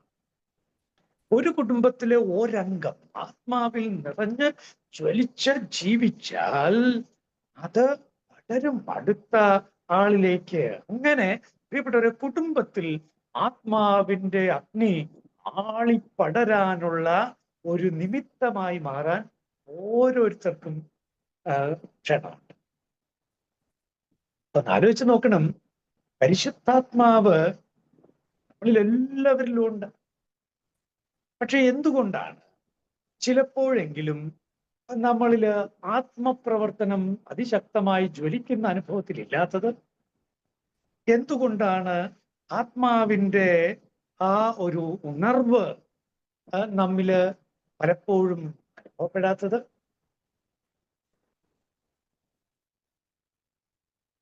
പേപ്പൽ വസതിയുടെ ആത്മീയ പിതാവായ, അവിടുത്തെ റിട്രീറ്റ് ടീച്ചറായ കന്തലമെസ, ഫാദർ റനേരോ കന്തലമെസ, ഇപ്പോൾ അദ്ദേഹം കർദിനാളാണ്.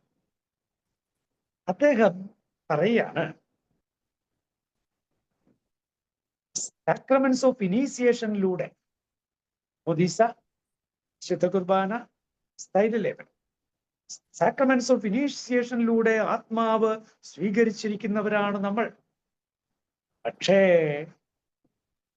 കെട്ടപ്പെട്ട നിലയിലാവാം ഇപ്പോൾ. സൂക്ഷിക്കണം, കെട്ടപ്പെട്ട നിലയിൽ. അതായത് ഈ സാക്രമെന്റ്സിലൂടെ നമ്മിൽ ആത്മാവ് ഒരു തരം ചാരം മൂടിയ അവസ്ഥയിലാവാം. ചാരം മൂടിയ അവസ്ഥയിൽ.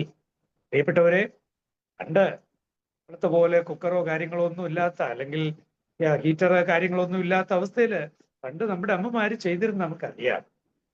ഊതോടൂത്താണ്, ഊതലോടൂതൽ. രാവിലെ ഇറങ്ങി, രാവിലെ എഴുന്നേറ്റ് അടുപ്പിൽ ചെന്ന് ഈ ഊതല, ഒരു കുഴലും പിടിച്ച് ഊതല. എന്താ സംഭവം? ചാരമാ, ചാരം. ഈ ചാരമൊക്കെ മാറ്റി, ആദ്യം അങ്ങോട്ട് മാറ്റിയിട്ട് പിന്നെ ഊതല. കനലുണ്ട്, കനലുണ്ട്. ആ കനലിനെ ഊതി കത്തിച്ചെടുക്കാനുള്ള ആ ഒരു സൂത്രം നമ്മുടെ അമ്മച്ചിമാർക്ക് അറിയാമായിരുന്നു.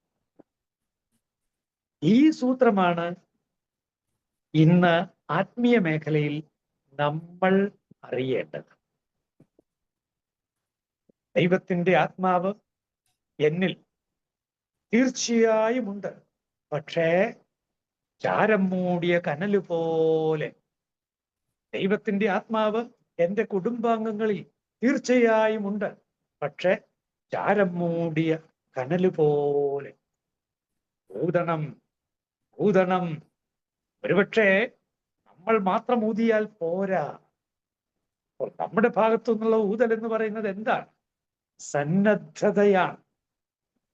അനുകൂലമായ കാര്യങ്ങൾ, സാഹചര്യങ്ങൾ അത് സൃഷ്ടിക്കലാണ്. അതാണ് നമ്മുടെ ഊതൽ. എന്നാൽ ഉദ്ധിതനായ കർത്താവ് അപ്പസ്തോലന്മാരുടെ മേൽ ഊതിയവനാണ്. അവിടുത്തെ നമ്മൾ വിളിച്ചപേക്ഷിക്കുന്ന കർത്താവേ, ഞങ്ങളുടെ മേൽ ഊതിയാൽ ഈ ചാരമെല്ലാം പറന്നു, ഈ കനല് നന്നായി ജ്വലിക്കട്ടെ, ഞങ്ങളിൽ ആത്മാവിന്റെ അഗ്നി കത്തിപ്പടരട്ടെ. പ്രിയപ്പെട്ടവരെ, പെന്തക്കോസ്താ തിരുനാൾ നമ്മൾ ആചരിച്ച് കഴിഞ്ഞതേയുള്ളൂ. പെന്തക്കോസ്താ ദിനം വർഷത്തിൽ ഒരിക്കൽ ആചരിക്കുന്നവരാണ് നമ്മൾ. എന്നാൽ ജീവിതത്തിൽ ഇടയ്ക്കും തലയ്ക്കും നമുക്ക് അനുഭവപ്പെടേണ്ട ഒന്നാണ് പെന്തക്കോസ്താ അനുഭവം. അതിനെ ടെക്നിക്കലായിട്ട് വിളിച്ചാൽ PHS എന്ന് പറയും. Baptism in the holy spirit, പരിശുദ്ധാത്മാവിലുള്ള മാമോദീസ. ശരിയാണ്, നമ്മുടെ മാമോദീസ പരിശുദ്ധാത്മാവുള്ള മാമോദീസയാണ്, ഒരു സംശയവും വേണ്ട. പക്ഷേ ആ കൗദാശികമായ ആത്മനിറവിനെ ഊതിക്കത്തിക്കുന്ന അനുഭവങ്ങൾ ഇടയ്ക്കും തലക്കും നമുക്കുണ്ടായേ പറ്റൂ.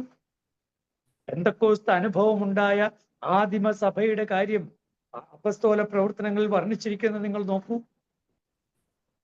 പത്രോസും യോഹന്നാനും ഒക്കെ ജയിലിൽ നിന്ന് പുറത്തു വന്നപ്പോ അവരെല്ലാവരും ഒന്നിച്ചിരുന്ന് പ്രാർത്ഥിച്ചു, അല്ലേ? പ്രാർത്ഥിച്ചുകൊണ്ടിരിക്കുമ്പോ എന്താ സംഭവിച്ചത്? അവര് പ്രാർത്ഥിച്ചിരുന്നിടം കുലുങ്ങിയെന്നും അവരെല്ലാവരും ആത്മാവിനാൽ നിറഞ്ഞവരായി എന്നും അല്ലേ പറയുന്നേ? അപ്പൊ പെന്തക്കൊസ്ത എന്നുള്ളത് വർഷത്തിൽ ഒരിക്കൽ ആചരിക്കുന്ന ഒരു ഏർപ്പാടായി കുടുംബങ്ങൾ മാറ്റരുത്. അങ്ങനെ ചിന്തിക്കുകയേ അരുത്. VHS നമ്മുടെ കുടുംബങ്ങളിൽ നിരന്തരം ഉണ്ടാകണം. നമ്മുടെ കുടുംബ പ്രാർത്ഥനകൾ VHSന്റെ സമയമായിട്ട് മാറി. നമ്മുടെ കുടുംബ പ്രാർത്ഥന VHSന്റെ സമയമായിട്ട് മാറണം. ബാപ്റ്റിസം ഇൻ ദ ഹോളി സ്പിരിറ്റിന്റെ സമയമായിട്ട് മാറണം. പ്രിയപ്പെട്ടവരെ, അതിനാണ് ആത്മജ്വലനമുള്ള ഒരാളുടെ നിരന്തര സാന്നിധ്യം നമുക്ക് വേണ്ടത്, നമ്മുടെ കുടുംബങ്ങളിൽ വേണ്ടത്. ഒരു കാര്യം ഓർക്കണം, ആത്മനിറവുള്ള പരിശുദ്ധ അമ്മയുടെ സാന്നിധ്യം നമ്മുടെ കുടുംബങ്ങളിൽ ഉണ്ട് എന്ന് മറക്കരുത്. ആ അമ്മയുടെ മാതൃത്വത്തിലാണ് ആത്മനിറവിന്റെ വീണ്ടും ജനനം സാധിക്കുന്നത് എന്നും മറക്കരുത്. അതുകൊണ്ട് തന്നെയാണ് പെന്തക്കോസ്ത തിരുനാൾ കഴിഞ്ഞ് പിറ്റേ ദിവസം തിങ്കളാഴ്ച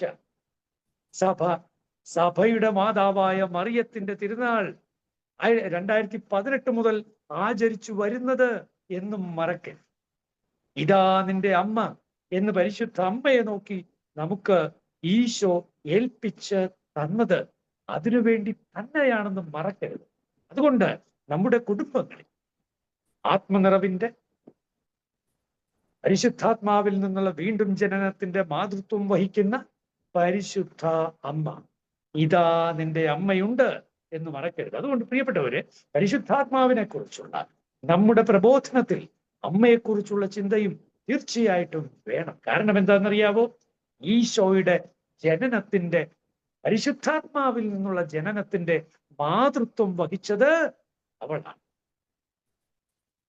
ആ പാറ്റേൺ, ഈശോയുടെ ജനനത്തിന്റെ പാറ്റേൺ ആണ് എല്ലാ വീണ്ടും ജനനത്തിന്റെയും പാറ്റേൺ. അതുകൊണ്ടാണ് ഇതാ നിന്റെ അമ്മ എന്ന് പറഞ്ഞിട്ട് നമുക്ക് പരിശുദ്ധ അമ്മയെ തന്നത്. മറക്കരുത്, വളരെ പ്രധാനപ്പെട്ട കാര്യം. ഇപ്പോ ഒന്ന്, നമ്മുടെ കുടുംബങ്ങളിൽ പരിശുദ്ധ അമ്മയുടെ മാതൃസഹായമുണ്ട്. ഇതാ നിന്റെ അമ്മ എന്ന് ഈശോ പറഞ്ഞേൽപ്പിച്ചത്. പക്ഷെ അതിനപ്പുറത്ത് നമ്മൾ യോഹന്നാന്മാര് മറന്നുപോയിട്ടുണ്ടാവാം. പക്ഷെ അതിനും അപ്പുറത്ത് ഇതാ നിന്റെ മകൻ എന്ന് ഈശോ പറഞ്ഞേൽപ്പിച്ചത്, സ്വന്തം അമ്മയെ പറഞ്ഞേൽപ്പിച്ചത് ആ അമ്മ ഒരിക്കലും മറന്നിട്ടില്ല, മറക്കുകയുമില്ല. അതുകൊണ്ട് നമ്മുടെ കുടുംബങ്ങളിൽ പരിശുദ്ധ മറിയത്തിന്റെ മാതൃത്വവും സഹായവും മാധ്യസ്ഥ്യവും എപ്പോഴും ഉണ്ടെന്ന് ഓർക്കുക. അത് ആത്മനിറവിന് അടിസ്ഥാനപരമായ ഒരു സഹായം തന്നെയാണ്. ഇനി അത് കൂടാതെ, അതുകൊണ്ട് പെന്തക്കോസ്തയ്ക്ക് അവരെ ഒരുക്കിയ പരിശുദ്ധ അമ്മ നമ്മുടെ കുടുംബത്തിൽ നിരന്തരമുണ്ട് എന്നുള്ള ആ ഒരു ഓർമ്മ നമുക്ക്. ഒപ്പം നമ്മളിൽ ആരെങ്കിലും ഒരാൾ ആത്മനിറവുള്ള ജ്വലിക്കുന്ന വ്യക്തിത്വമായി കുടുംബത്തിൽ നിലകൊള്ളാൻ നിരന്തരമായി ശ്രമം നടത്തണം. അവിടെയാണ് തീ കൊളുത്തൽ സംഭവിക്കുന്നത്, ആത്മാവിന്റെ അഗ്നി കൊളുത്തൽ സംഭവിക്കുന്നത്. പ്രിയപ്പെട്ടവരെ, ഇങ്ങനെ VHS സംഭവിച്ചാൽ നിങ്ങൾ കണ്ടിട്ടില്ലേ? ഒരാള് ആകെ തലതിരിഞ്ഞ് നടന്നിരുന്ന ഒരാളാണ്, ആത്മീയ കാര്യങ്ങളിലൊന്നും ഒട്ടും താല്പര്യമില്ലായിരുന്ന ഒരാൾ. പക്ഷേ ഒരു ദിവസം ഒരു ധ്യാനത്തിന് പോയി. ആ ധ്യാനത്തോടു കൂടി ഈ ജീവിതം മൊത്തം മാറി മറി, അയാളുടെ പഴയ ശൈലികളൊക്കെ മാറി മറി. എന്താണ് സംഭവിച്ചത്? ഒറ്റ കാര്യമാണ്, അതാണ് VHS. അപ്പൊ ഈ VHS നമ്മളിൽ സംഭവിക്കണം. ഇതാണ് സുപ്രധാനമായത്. അപ്പോഴ് അങ്ങനെ VHS സംഭവിച്ചാൽ എന്താണ് അതിന്റെ അടയാളങ്ങൾ? ഒന്ന്, കർത്താവായി യേശു ക്രിസ്തുവിനോടുള്ള ജ്വലിക്കുന്ന സ്നേഹം ആ വ്യക്തിയിൽ ഉറപ്പായും ഉണ്ടാകും. സ്നേഹിക്കും, ജ്വലിച്ച് സ്നേഹിക്കും, സ്നേഹിപ്പിക്കും. അതായത് ഈശോയെ, താൻ സ്നേഹിക്കുന്ന ഈശോയെ മറ്റുള്ളവർക്ക് പകർന്നു കൊടുക്കാനുള്ള ജ്വലനവും ഉണ്ടാകും. അതാണ് ഒന്നാമത്തെ പോയിന്റ്. അപ്പോൾ കുടുംബത്തിൽ നമുക്ക്, നമ്മുടെ മക്കൾക്ക്, നമ്മുടെ ഭർത്താവിന്, നമ്മുടെ ഭാര്യയ്ക്ക്, നമ്മുടെ സഹോദരങ്ങൾക്ക് ഈ ആത്മനിറവ് ഉണ്ടോ എന്നറിയാനുള്ള ഒന്നാമത്തെ വ്യക്തമായ തെളിവ് ഈശോയോടുള്ള അദമ്യമായ സ്നേഹവും ഈശോയെ മറ്റുള്ളവരിലേക്ക് എത്തിക്കാനുള്ള അദമ്യമായ ആഗ്രഹവുമാണ്. ഒന്ന്. രണ്ട്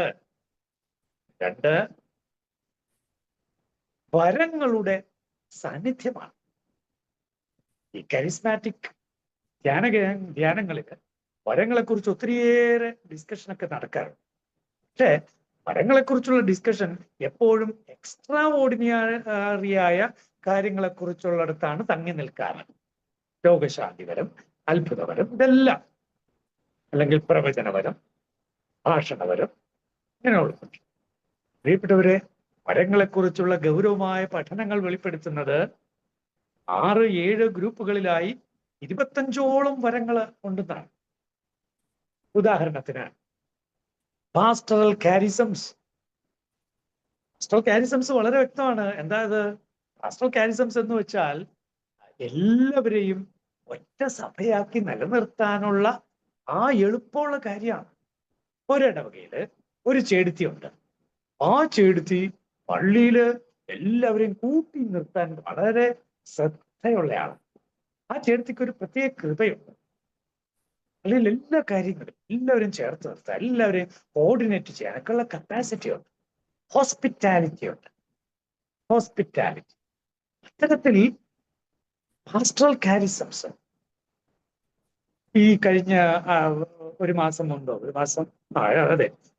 മുമ്പ് മരിച്ചു എന്റെ പ്രിയപ്പെട്ട ലില്ലി ചേച്ചിയെ ഞാൻ ഓർക്കുക. എന്തൊരു പാസ്റ്ററൽ കാരിസം ആയിരുന്നു. ചേച്ചി ഇങ്ങനെ ആ പരിസരത്തുള്ള വീടുകളിലൊക്കെ കയറി നടക്കും. പ്രത്യേകിച്ച് ചേരികളില് ഉള്ള വീടുകളിലൊക്കെ കയറി ഇറങ്ങി നടക്കും. എന്നിട്ട് അവിടെയുള്ള ഓരോ വിഷയങ്ങളും ഓരോ പ്രശ്നങ്ങളും കൃത്യം മനസ്സിലാക്കും. എന്നിട്ട് അവർക്ക് കാര്യങ്ങൾ ഉപദേശിച്ചു കൊടുക്കും. എന്നിട്ട് എന്തെങ്കിലുമൊക്കെ റെഗുലറൈസ് ചെയ്യാനുണ്ട്. കൂദാശ ജീവിതം അല്ല നയിക്കുന്നത്. രണ്ടുപേര് വെറുതെ കൂടി താമസിക്കുകയാണ്. അവരെയൊക്കെ ബോധ്യപ്പെടുത്തിയിട്ട് ഇടവക സമൂഹത്തിലേക്ക് കൊണ്ടുവരികയാണ്. അവരുടെ കല്യാണം നടത്തുകയാണ്. സ്വീകരിക്കാത്ത കുഞ്ഞുങ്ങൾ. നോക്കൂ പ്രിയപ്പെട്ടവർ, ഇതൊരു കാരിസമാണ്. ഇങ്ങനെ കാരിസംസ് ഒത്തിരിയേറെയുണ്ട്. പാസ്റ്ററൽ കാരിസംസ്, കമ്മ്യൂണിക്കേഷണൽ കാരിസംസ്. ചിലര് കാര്യങ്ങൾ പറഞ്ഞാൽ പെട്ടെന്ന് എല്ലാവർക്കും മനസ്സിലാവും. വേറെ ചിലര് എത്ര പറഞ്ഞോരും മനസ്സിലാവും. കാരിസംസ് സഭയിലെ ഏറ്റവും സുന്ദരമായ പ്രഘോഷണത്തിന് അല്ലെങ്കിൽ മുന്നോട്ടുള്ള പോക്കില് എന്താണ് വേണ്ടത്? കാരിസംസ് തിരിച്ചറിഞ്ഞ് അവയെ വേണ്ട രീതിയിൽ പ്ലേസ് ചെയ്യുക, വേണ്ട രീതിയിൽ ഉപയോഗിക്കുക. ഇതാണ് സഭയിൽ നടക്കേണ്ടത്. കമ്മ്യൂണിക്കേഷണൽ കാരിസംസ് തിരിച്ചറിയണം. നമ്മൾ ഓരോരുത്തരുടെയും കാരിസംസ് അത് നന്നായിട്ട് ഉപയോഗിക്കണം. അപ്പോൾ ഭംഗിയായിട്ട് മനസ്സിലാവും. ചിലർക്ക് ക്രിയേറ്റീവ് കാരിസംസ് ആയിരിക്കാം. ടെക്നിക്കാലിറ്റിയിലുള്ള ഭയങ്കര സംഭവം. അവര് തൊട്ടാൽ എല്ലാം പെട്ടെന്ന് ശരിയാവും. ടെക്നിക്കൽ കാരിസംസ്. ഇപ്പോൾ ക്രിയേറ്റീവ് കാരിസംസ് ഒത്തിരി ഉണ്ട്. ചിലപ്പോൾ പാട്ടാകാം, അല്ലെങ്കിൽ അതാകാം, ഇതാകാം, എന്തോരം കാര്യങ്ങളാണ്. പ്രിയപ്പെട്ടവര്, ക്രിയേറ്റീവ് കാരിസംസ്. ഇങ്ങനെ ഒത്തിരിയേറെ കാരിസംസ് ഉണ്ട്. അപ്പോ ഇനി അറിവിൻ്റെതുണ്ട്. ഇങ്ങനെ ഒത്തിരി കാരിസം ഞാൻ പറഞ്ഞാൽ ഒത്തിരി നീണ്ടു പോകുന്നുള്ളതുകൊണ്ട് ഞാൻ അവസാനിപ്പിക്കാം. അപ്പോ നോക്കൂ, രണ്ടാമത്തെ ലക്ഷണമാണ് കാരിസംസ്, ജ്വലിക്കുന്ന കാരിസംസ്. അത് BHSന്റെ ലക്ഷണമാണ്. കാരിസം തിരിച്ചറിയും. എനിക്ക് എന്റെ കാരിസം നന്നായിട്ട് അറിയാം. എന്റെ കാരിസം കമ്മ്യൂണിക്കേഷണൽ കാരിസം എനിക്ക് നന്നായിട്ട് അറിയാം. മറ്റൊന്നും ഞാൻ ശ്രദ്ധിക്കേണ്ടതില്ല. ഞാൻ ശ്രദ്ധിക്കേണ്ട ഈ ഒരു ഫോക്കസാണ്, കമ്മ്യൂണിക്കേഷണൽ കാരിസമാണ്. അത് തിരിച്ചറിഞ്ഞാൽ പിന്നെ നമുക്ക് മുന്നോട്ട് പോകാം. അതുകൊണ്ട് ആ മേഖലയിൽ സഭയിൽ ഒത്തിരിയേറെ കോൺട്രിബ്യൂഷൻ ചെയ്യാൻ എനിക്ക് പറ്റും, ഒരു സംശയം വേണ്ട. ഇനി 3, വിശുദ്ധിക്കായുള്ള വലിയ ദാഹം. അപ്പോൾ നിറവിന്റെ അനുഭവം, VHSന്റെ അനുഭവത്തിന്റെ മൂന്നാമത്തെ ലക്ഷണം വിശുദ്ധിക്കായുള്ള വലിയ ദാഹമാണ്. പ്രിയപ്പെട്ടവര്, വിശുദ്ധിക്കായി ദാഹിക്കുക, വിശുദ്ധിക്കായി ശ്രമിക്കുക, വിശുദ്ധിക്കായി എല്ലാ മാർഗങ്ങളും ഉപയോഗിക്കുക. അത് പ്രാർത്ഥിക്കാൻ, കൂടുതൽ പ്രാർത്ഥിക്കാൻ, കൂദാശകള്, വിശുദ്ധ വചന വായന, ധ്യാനം, പഠനം, നോക്കൂ, ഒത്തിരി കാര്യം. വിശുദ്ധിക്കായുള്ള വലിയതാണ്. ഇത്രയും 3 കാര്യങ്ങളാണ് VHSന്റെ ബാപ്റ്റിസം ഇൻ ദി ഹോളി സ്പിരിറ്റിന്റെ കാര്യമായിട്ട് കുടുംബങ്ങളിൽ നമ്മൾ മനസ്സിലാക്കി ഓരോരുത്തരിലും നമ്മൾ കാണേണ്ടത്. ഒന്ന്, എന്റെ കുടുംബാംഗങ്ങളിൽ ഈ പറഞ്ഞ ലക്ഷണം കാണുമ്പോൾ ഈശോയോടുള്ള വലിയ സ്നേഹവും ഈശോയെ ആർക്കെങ്കിലും ഒക്കെ പകർന്നു കൊടുക്കാനുള്ള വലിയ ഒരു താല്പര്യവും ഉണ്ടോ? 2, എന്റെ കുടുംബാംഗങ്ങളിലുള്ള കാരിസം എന്താണ്? ആ കാരിസങ്ങളെ വളർത്തിയെടുക്കാൻ ഞാൻ ശ്രദ്ധിക്കുന്നുണ്ടോ? ആ കാരിസങ്ങൾ ഉള്ളവരെ ആ മേഖലയിൽ ഓരോ കാര്യങ്ങൾ ഏൽപ്പിച്ച് അങ്ങനെ ട്രെയിൻ ചെയ്ത് മുന്നോട്ട് കൊണ്ടുവരാനായിട്ട് ഞാൻ ശ്രദ്ധിക്കുന്നുണ്ടോ? 3, എന്റെ കുടുംബാംഗങ്ങളില് ഈ വിശുദ്ധിക്കായുള്ള ദാഹം ശക്തമായിട്ടുണ്ടോ? കേട്ടവര്, ഈ ചോദ്യങ്ങളെല്ലാം നമുക്ക് ഇന്ന് ചോദിക്കാം. നമ്മുടെ കുടുംബങ്ങളിൽ പരിശുദ്ധാത്മാവിന്റെ അതിശക്തമായ വാസം ഉണ്ടാവട്ടെ. കുടുംബങ്ങൾ ആത്മാവിന്റെ അഗ്നിയിൽ ജ്വലിക്കട്ടെ. അത് അടുത്ത കുടുംബങ്ങളിലേക്ക് പകരട്ടെ. അത് നമ്മുടെ സ്കൂളുകളിലേക്ക് പടരട്ടെ. അത് നമ്മുടെ ജോലി സ്ഥലങ്ങളിലേക്ക് പടരട്ടെ.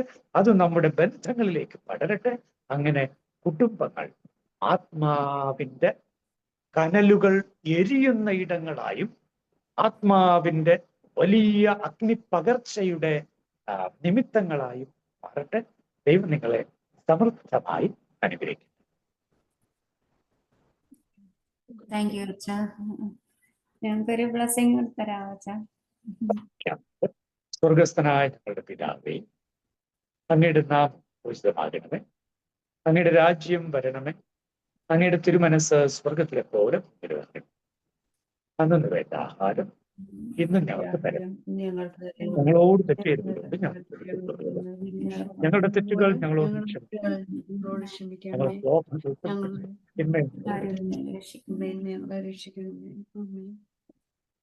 പരിശുദ്ധമേ, ആത്മനിറവിനായി ആദിമസഭയെ ഒരുക്കിയ അമ്മേ, ഞങ്ങളുടെ കുടുംബങ്ങളിൽ അമ്മയുടെ പ്രത്യേകമായ മാധ്യസ്യമുണ്ട് എന്ന് ഞങ്ങൾ അറിയുന്നു. ആത്മാവിൽ നിന്ന് വീണ്ടും ജനിക്കാൻ അമ്മയുടെ മാതൃത്വം ഞങ്ങൾക്ക് ആവശ്യമുണ്ട്. ഈശോ തന്നെ അത് ഞങ്ങൾക്കായി നൽകിയിട്ടുണ്ട് എന്നറിയുന്നു. അമ്മേ, ഞങ്ങളുടെ കുടുംബങ്ങൾ ആത്മജ്വലനത്തിന്റെ വേദികളാകാൻ അമ്മ തുടർന്നും പ്രാർത്ഥിക്കണം. നന്മ നിറഞ്ഞ മറിയമേ സ്വസ്തി, കർത്താവ് സ്ത്രീകളിൽ അങ്ങ് അനുഗ്രഹിക്കപ്പെട്ടവർ, അങ്ങയുടെ ഉദരത്തിൻ ഫലമായി ഈശോ അനുഗ്രഹിക്കപ്പെട്ടവരാകുന്നു. പരിശുദ്ധ മറിയമേ, പാപികളായ ഞങ്ങൾക്ക് കർത്താവ് നിങ്ങളോട് കൂടെ സർവശക്തനായ ദൈവം പിതാവും പുത്രനും പരിശുദ്ധാത്മാവും നിങ്ങളെ സമൃദ്ധമായി അനുഗ്രഹിക്കുമാറാകട്ടെ. ഈശോ മിശിഹായ്ക്ക് സ്തുതിയായിരിക്കട്ടെ.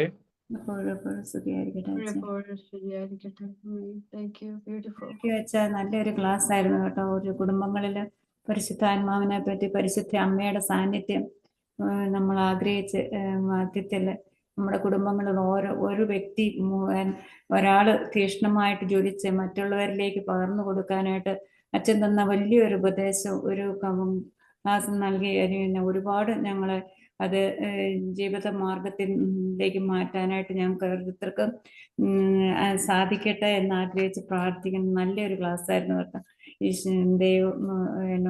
ദൈവം കൂടുതൽ അനുഗ്രഹിക്കട്ടെ. അച്ഛൻ പരിശുദ്ധാത്മാവ് കൂടി അച്ഛൻ ഞങ്ങൾക്ക് കൂടുതൽ ക്ലാസ്സുകൾ അറിവുകളും നൽകി ഞങ്ങളെ അനുഗ്രഹിക്കുന്നു പ്രാർത്ഥിക്കുന്നു അച്ഛൻ.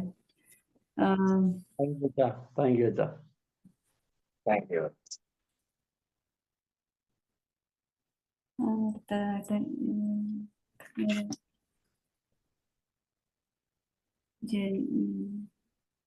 ഏതെങ്കിലൊരു ജനിയുണ്ടോ? ജനിയില്ല. കൺക്ലൂഡിങ് വേറൊന്നും എനിക്ക് ആവശ്യമില്ല.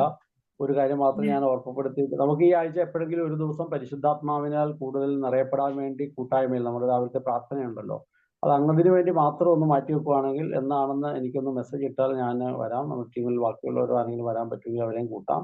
പ്രത്യേകമായി ആത്മാവിന്റെ കൃപയിൽ വളരാനും ജ്വലിക്കാനും വേണ്ടി ഈ ഒരാഴ്ചയിൽ ഒരു ദിവസം, ഏതെങ്കിലും ഒരു ദിവസം നമ്മുടെ പ്രാർത്ഥനാ സമയം നമുക്ക് എടുക്കാം. പ്രത്യേകിച്ച് ഈ ആഴ്ചയിലെ പ്രാർത്ഥന മുഴുവൻ അത്തരത്തിൽ നമുക്കൊന്ന് ക്രമീകരിക്കുകയാണെങ്കിൽ അത് നല്ലതായിരിക്കും. ഓക്കെ, അപ്പോൾ താങ്ക് യു. അപ്പോൾ നിങ്ങൾ ബാക്കി തുടരുക. ദൈവം അനുഗ്രഹിക്കട്ടെ. നിങ്ങളുടെ പ്രാർത്ഥനയ്ക്കും നിങ്ങളുടെ കരുതലിനും ഒക്കെ ഒരിക്കൽ കൂടി നന്ദി പറയുന്നു. Thank you. Thank you, 7 Shiju. o'clockന്റെ പ്രാർത്ഥനയാണോ ഷിജു? 7 o'clockന്റെ പ്രാർത്ഥന ഒരു ദിവസം എക്സ്ട്രാ വേണ്ട, അത് തന്നെ നമുക്ക് ഈ ആത്മാവിൽ നിറഞ്ഞു വളരാൻ വേണ്ടിയുള്ള ഒരു പ്രാർത്ഥന, പ്രത്യേകിച്ച് ആത്മാവിന്റെ വരദാന ഫലങ്ങൾ വളരാൻ വേണ്ടി നമുക്ക് ഉപയോഗിക്കാം.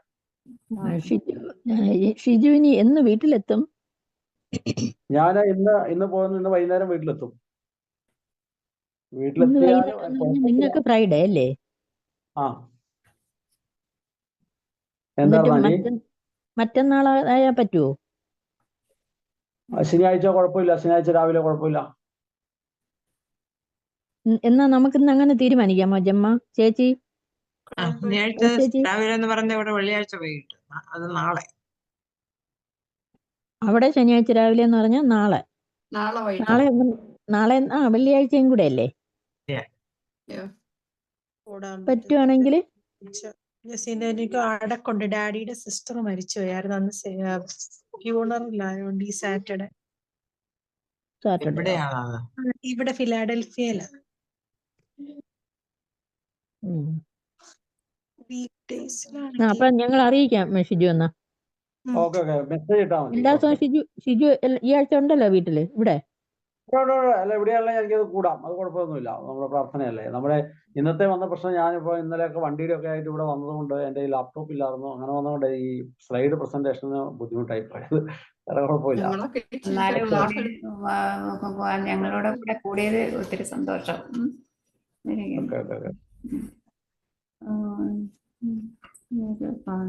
അടുത്ത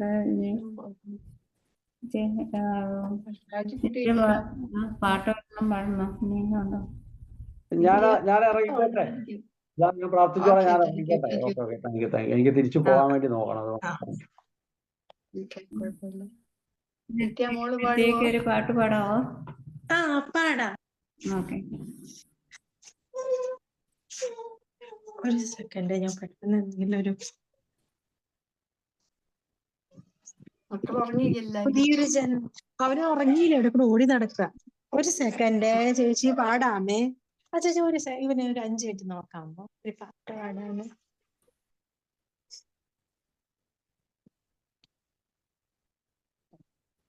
നല്ല ക്ലാസ്സുകളാണ്.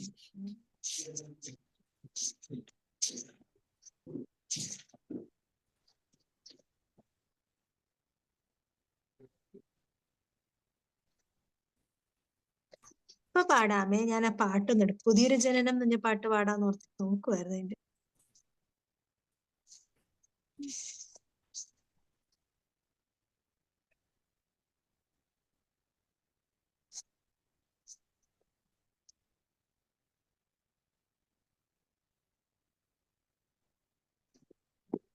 ജോഷി അച്ഛൻ വന്നല്ലോ. That was good.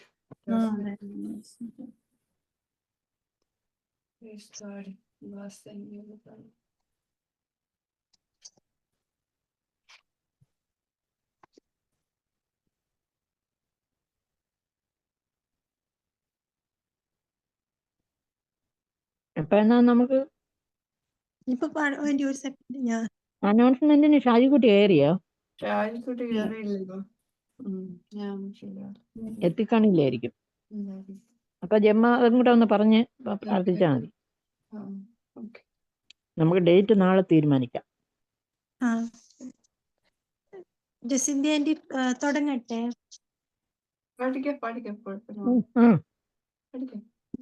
ഒരു ജനനം നൽകും പരിശുദ്ധാത്മാവേ,